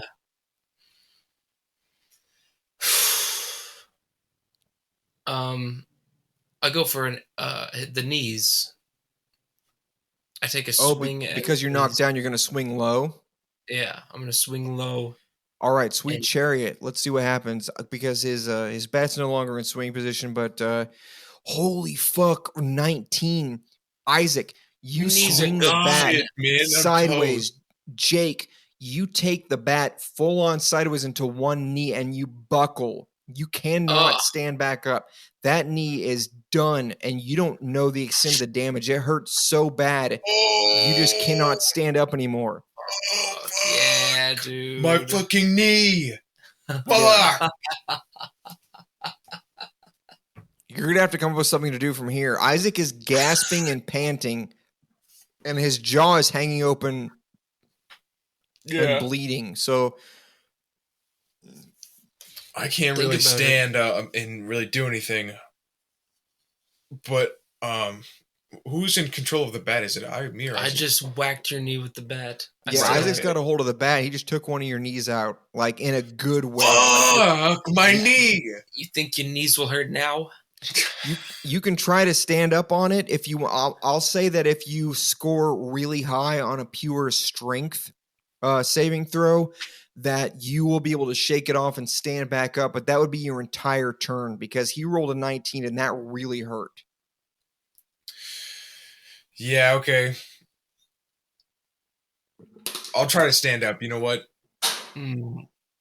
Try to stand up. I'll give you a +2. What kind of leg training have you done? Have you done any squats or running or anything?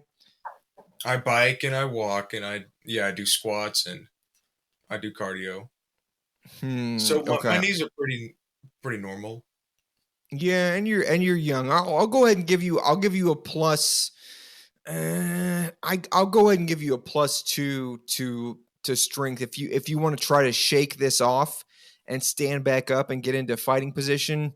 We'll say we'll just do we'll do a strength check with your +2, and we'll see what happens here.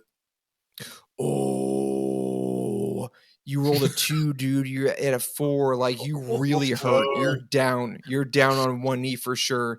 You tried to stand back up, but it was worse than you actually thought, and you just crumple back down. Isaac, you now stand above him with your throat bleeding and your jaw broken open, wielding a baseball bat. What do you do?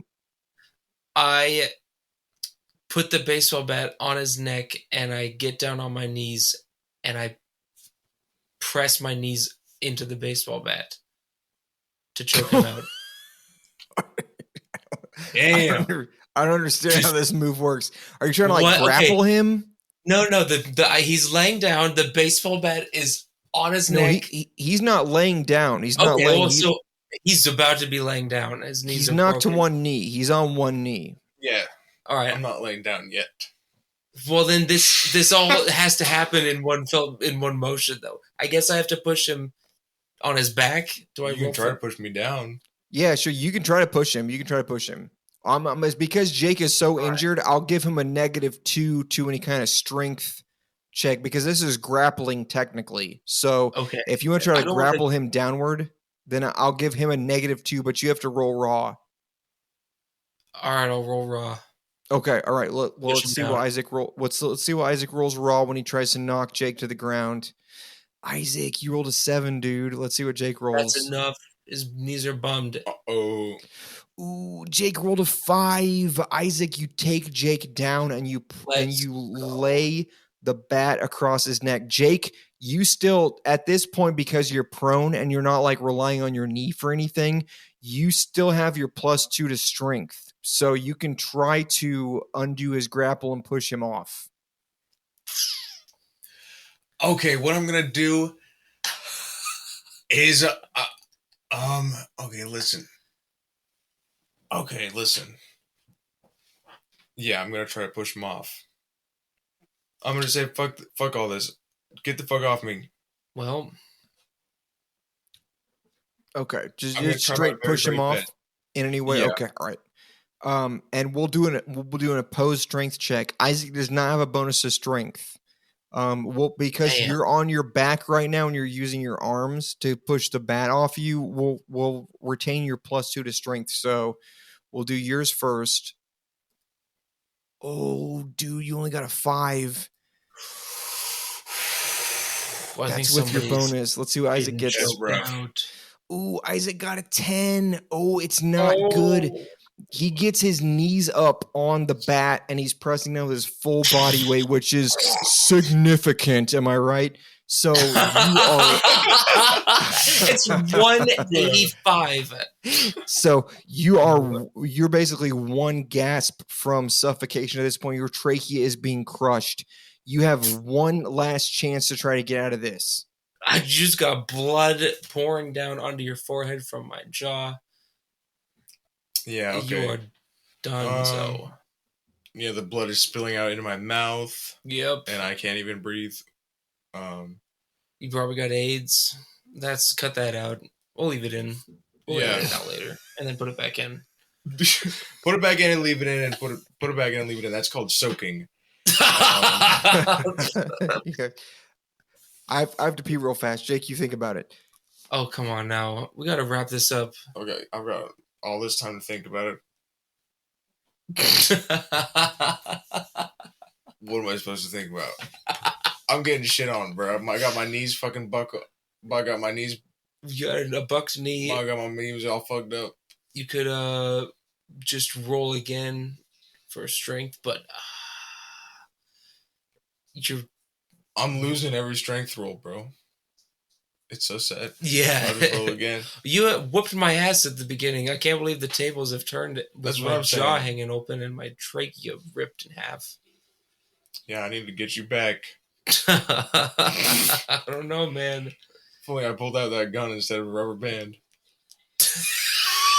The rubber band was crazy. I was thinking like maybe a squirt gun or even a rubber band gun that shoots rubber bands. No, just the rubber band. It's crazy. Did you dirty?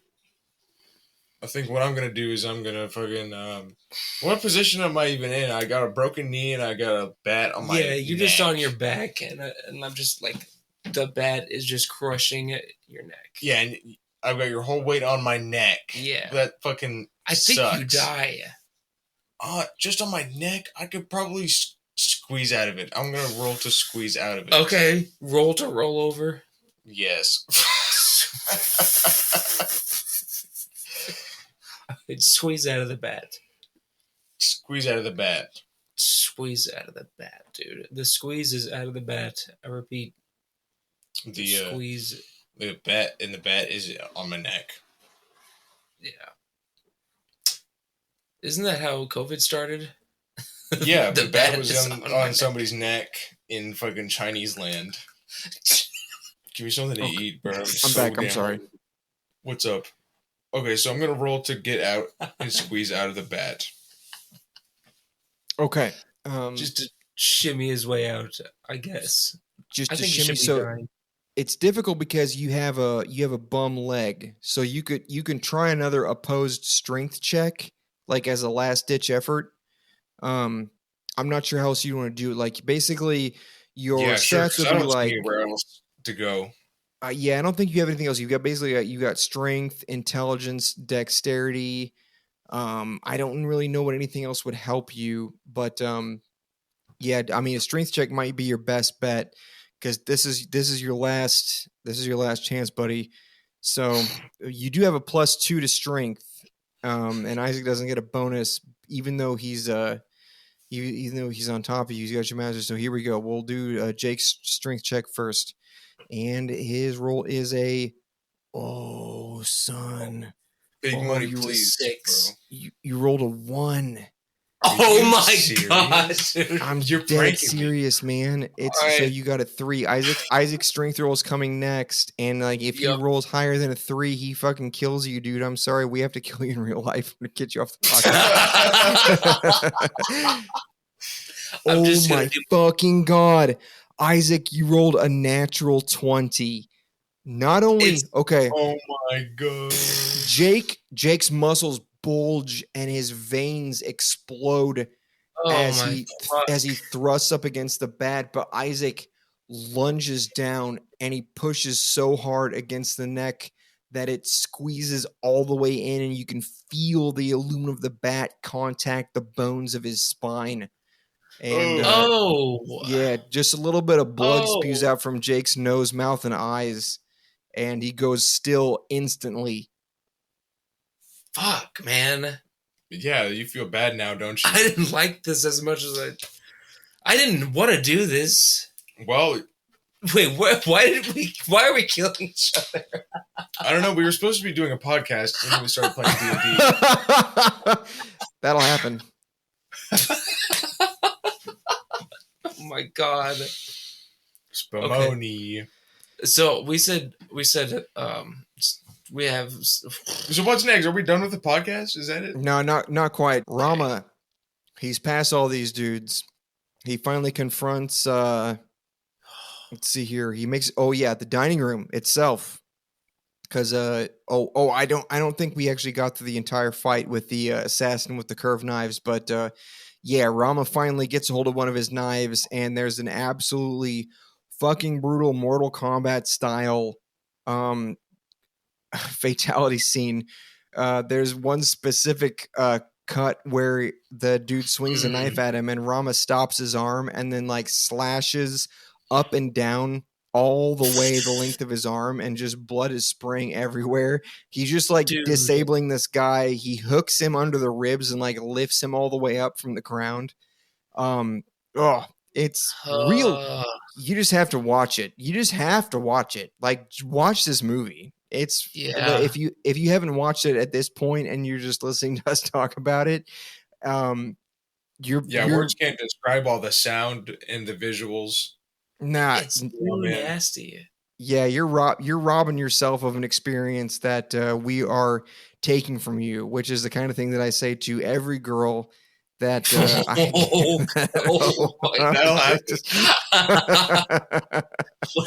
What do you guys say when you come?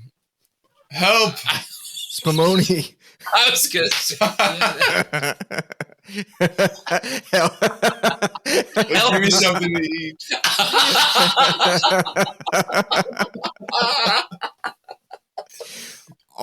Honestly, though, help is a really good one.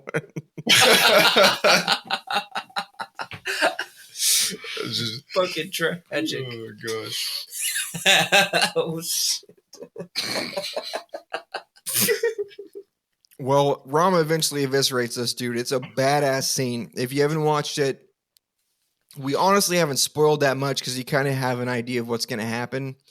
From when you start the raid 1, but all of this is stuff worth at least seeing. Watch these fight scenes on YouTube, man. It's worth it. Come on. That's what got me to do these episodes, man. Is like I randomly thought about this fight in the kitchen, specifically when they went to square up with each other with the little foot shuffling thing.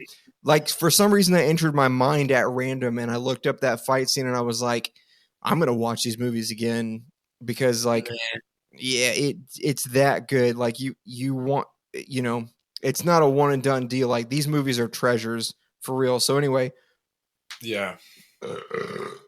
100%. Rama busts into the dining room floor.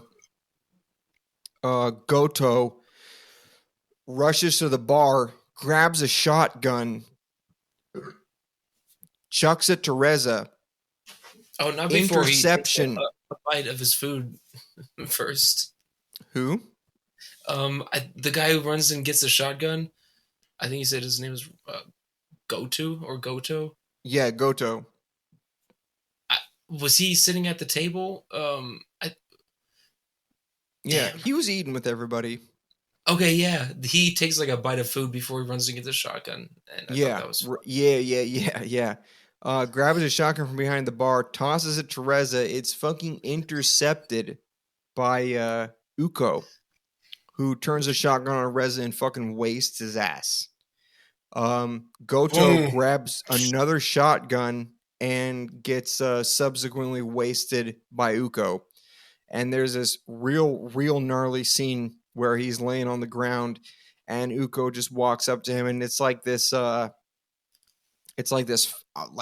a flat panel shot. I don't even know what to call it, but it looks two-dimensional almost. And Uko just like walks up over him and points the gun at his face and blows it away. And like the visual effects here are amazing because his face like splits open and flaps around. Just Yeah, man, He's ridiculous, Yeah. man. Fucking brutal. it's Fucking ridiculous. He It did is, too but much. also Rama is in the room and he dives behind a couch, and Uko goes to town on that couch, ripping it up. But it doesn't matter. Rama eventually hops over it and takes a knife to Uko, and that's a sad scene because this is another thing. It's kind of the same with Mad Dog, where they were like the filmmakers here were able to portray him as a sympathetic character despite the things that he's done, whereas Rama is pretty much somebody that you root for because it's just so obvious that he's doing his best to do good, right? He's not just doing his best because these guys involved with crime like Mad Dog and Uko, they're doing their best too. And they go through struggles and they're really trying, but Rama has a good reason for it, right? He's got a wife and a child on the way. So we cheer for Rama because we know that he's not doing anything for selfish reasons. These other guys are doing things for selfish reasons, but they have a strength, right? Like they're really, really trying so hard that we can't help but be a little sympathetic to them and cheer for them in some way. Like at least Yeah, against true. other bad guys, right? Yeah. But that's, they're up against Rama. Dude can't be stopped. So Ugo gets his shit cut open and Rama kills him. And Boom. that's basically the end of the whole thing. With the very last scene, he's exiting through the warehouse. And like I pointed this out, it's really funny. It's kind of like I don't even know. It's like one of those really old video games where you're not allowed to show somebody being killed. So they just kind of like lay on the ground and thrash. But he finally gets down to the warehouse where he first broke in, and the dudes that he busted up with, shelving units and his car, they're just kind of like laying on the ground, writhing around in pain still. Yeah. Which is Yeah, like, it's- if like you got hurt and it's been that amount of time and you're still thrashing around on the ground, you're probably gonna die anyway. You might as well just show him dead. True. That's what I'm thinking. Like, how long are they just writhing around on the ground? It's been a minute. It's clearly been a little while, at least long enough for Rama to go through his individual fights, which are a handful of minutes at least. So, anyway, the door to the warehouse rolls open, and there is the Yakuza dude. We've seen him a couple of times during the meeting between Uko and his dad and Goto. So we know he's a big bad in charge. There's an interesting scene right here, right, where the audio cuts out, where you don't hear any voice acting. You just see them Right. mouthing stuff to each other. And this might be a thing that we are missing out on because we can't read lips when it comes to a foreign language. But at the very end, there's a little bit of an exchange where the Yakuza guy says something to Rama, and Rama says something back, and the Yakuza guy kind of grins sardonically and then says one more thing, and then Rama says, "No, I'm done." And then that's the end of the movie. So my interpretation of that was that the Yakuza guy asked what happened. Rama says that everybody's dead, and the Yakuza guy asks if he wants to join them, because obviously, like, you're in a gang and some dude just busts in and murders your leader past like all these super high profile assassins. You're going to be like, obviously, I want this guy on my side, right? And you're willing to pay him whatever. But that was just my best interpretation of what happened. Obviously, Rama turns it down because that's not what he's in it for. He never was in the first place. He just wants to get back to his wife and baby. So I don't know if that is a factual interpretation of the events, but that was my best guess as to what happened. So you guys are, if you have No, that another makes idea the of what most- happened. Makes the most sense to me. Yeah. I don't think he wanted to be in there for I didn't think ugh, that'll happen. I mean, what I'm saying is that as Rama, give me something to eat. Rama was getting something to eat that whole movie. Just spumoni out of his mind. He was feasting, dude. He was feasting. Yeah. What a monster. Most brutal protagonist of any action movie we've ever seen. Probably. I don't think I've. no. No? He's pretty brutal, dude. I mean, in terms of what he could do and what he ended up doing. Well, the thing is, you wouldn't kill anybody unless you really needed to. Yeah, but then For he a did. while, yeah, but I've never seen anybody shove another man's face onto a grill, Oh yeah. let Yeah, alone that And like. the way he cut up that dude at the end, like, Yeah. so unnecessary, really wanted to make him hurt. Fucking I don't scary think- guy. Yeah, I don't think that was unnecessary. I think that when he cut up the dude's knife arm, it was a disabling move, right? Okay, yeah. And then But when he slashed his other arm, that was a disabling move. And then he cut his body open to make sure that whatever happened next, the guy would eventually bleed out, even if he was still trying to kill him.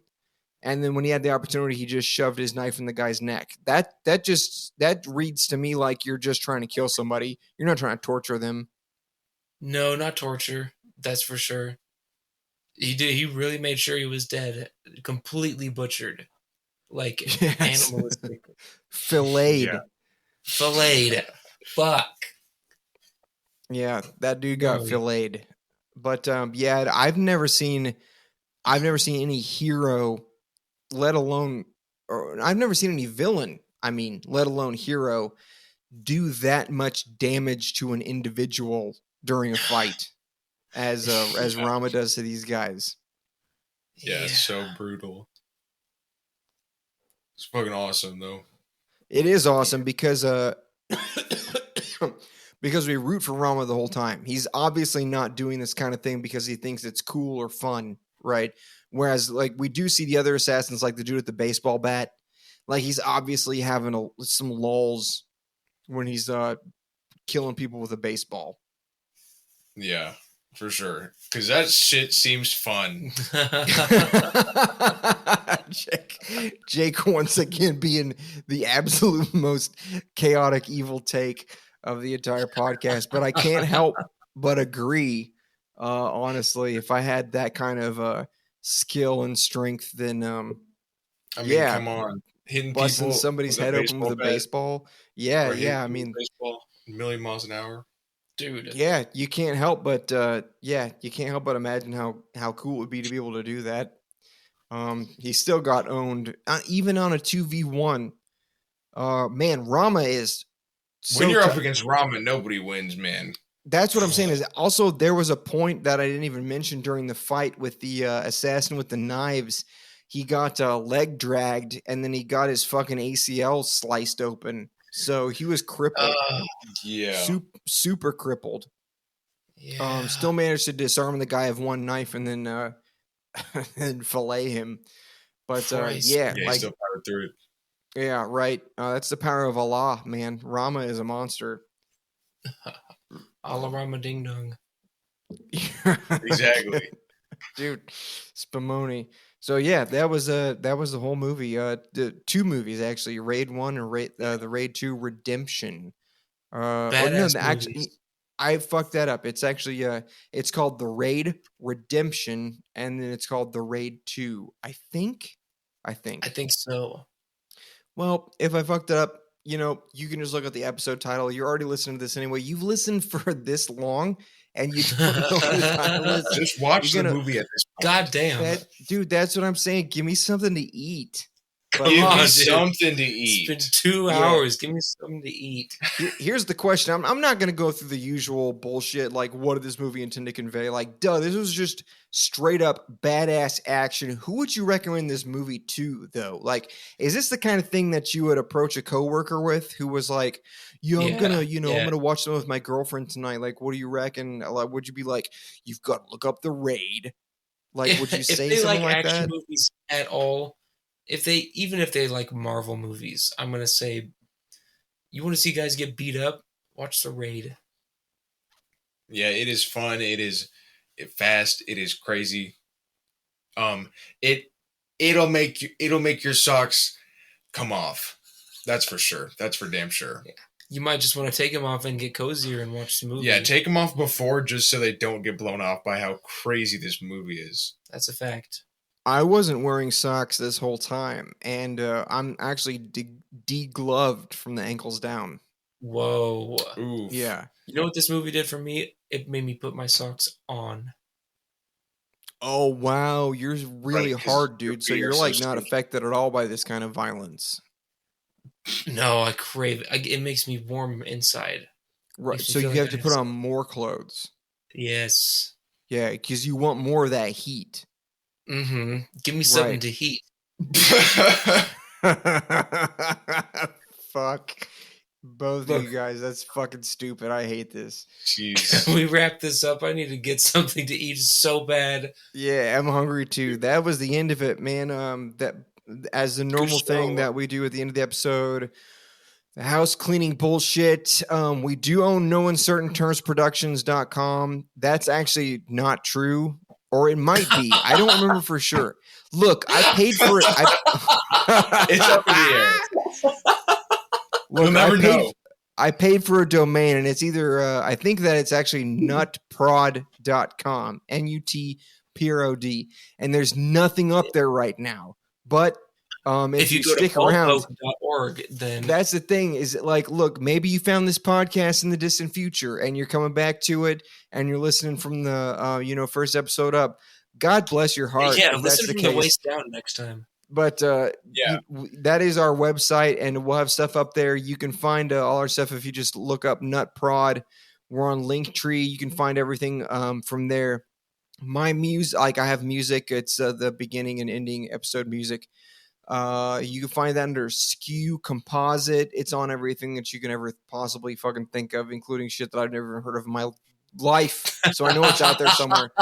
You can find Isaac's stuff equally the same on all kinds of bullshit that you've never even heard of, and also the things you use all the what time is for listening to titled? music, because you only use one. Jake's stuff is out there on SoundCloud if you search Terra Bond, and we have some other stuff coming out soon too. Find the rest of our episodes, on YouTube or Spotify. That's where everything goes up, and everything. There are other places you can find podcasts, but you know that if you're listening to it on them. So what am I even saying at this point? Besides, Yeah, Fuck, check out man. the podcast, guys. Yeah, let's check out this podcast. It's that you listen awesome. to on whatever platform that you found it on. Listen Yeah. there. well, is nobody gonna help me take this out? It ain't my tragedy. Wrap it up. Give me something to eat and spumoni. Yeah, fuck on and live. Oh, fuck off. Fuck off.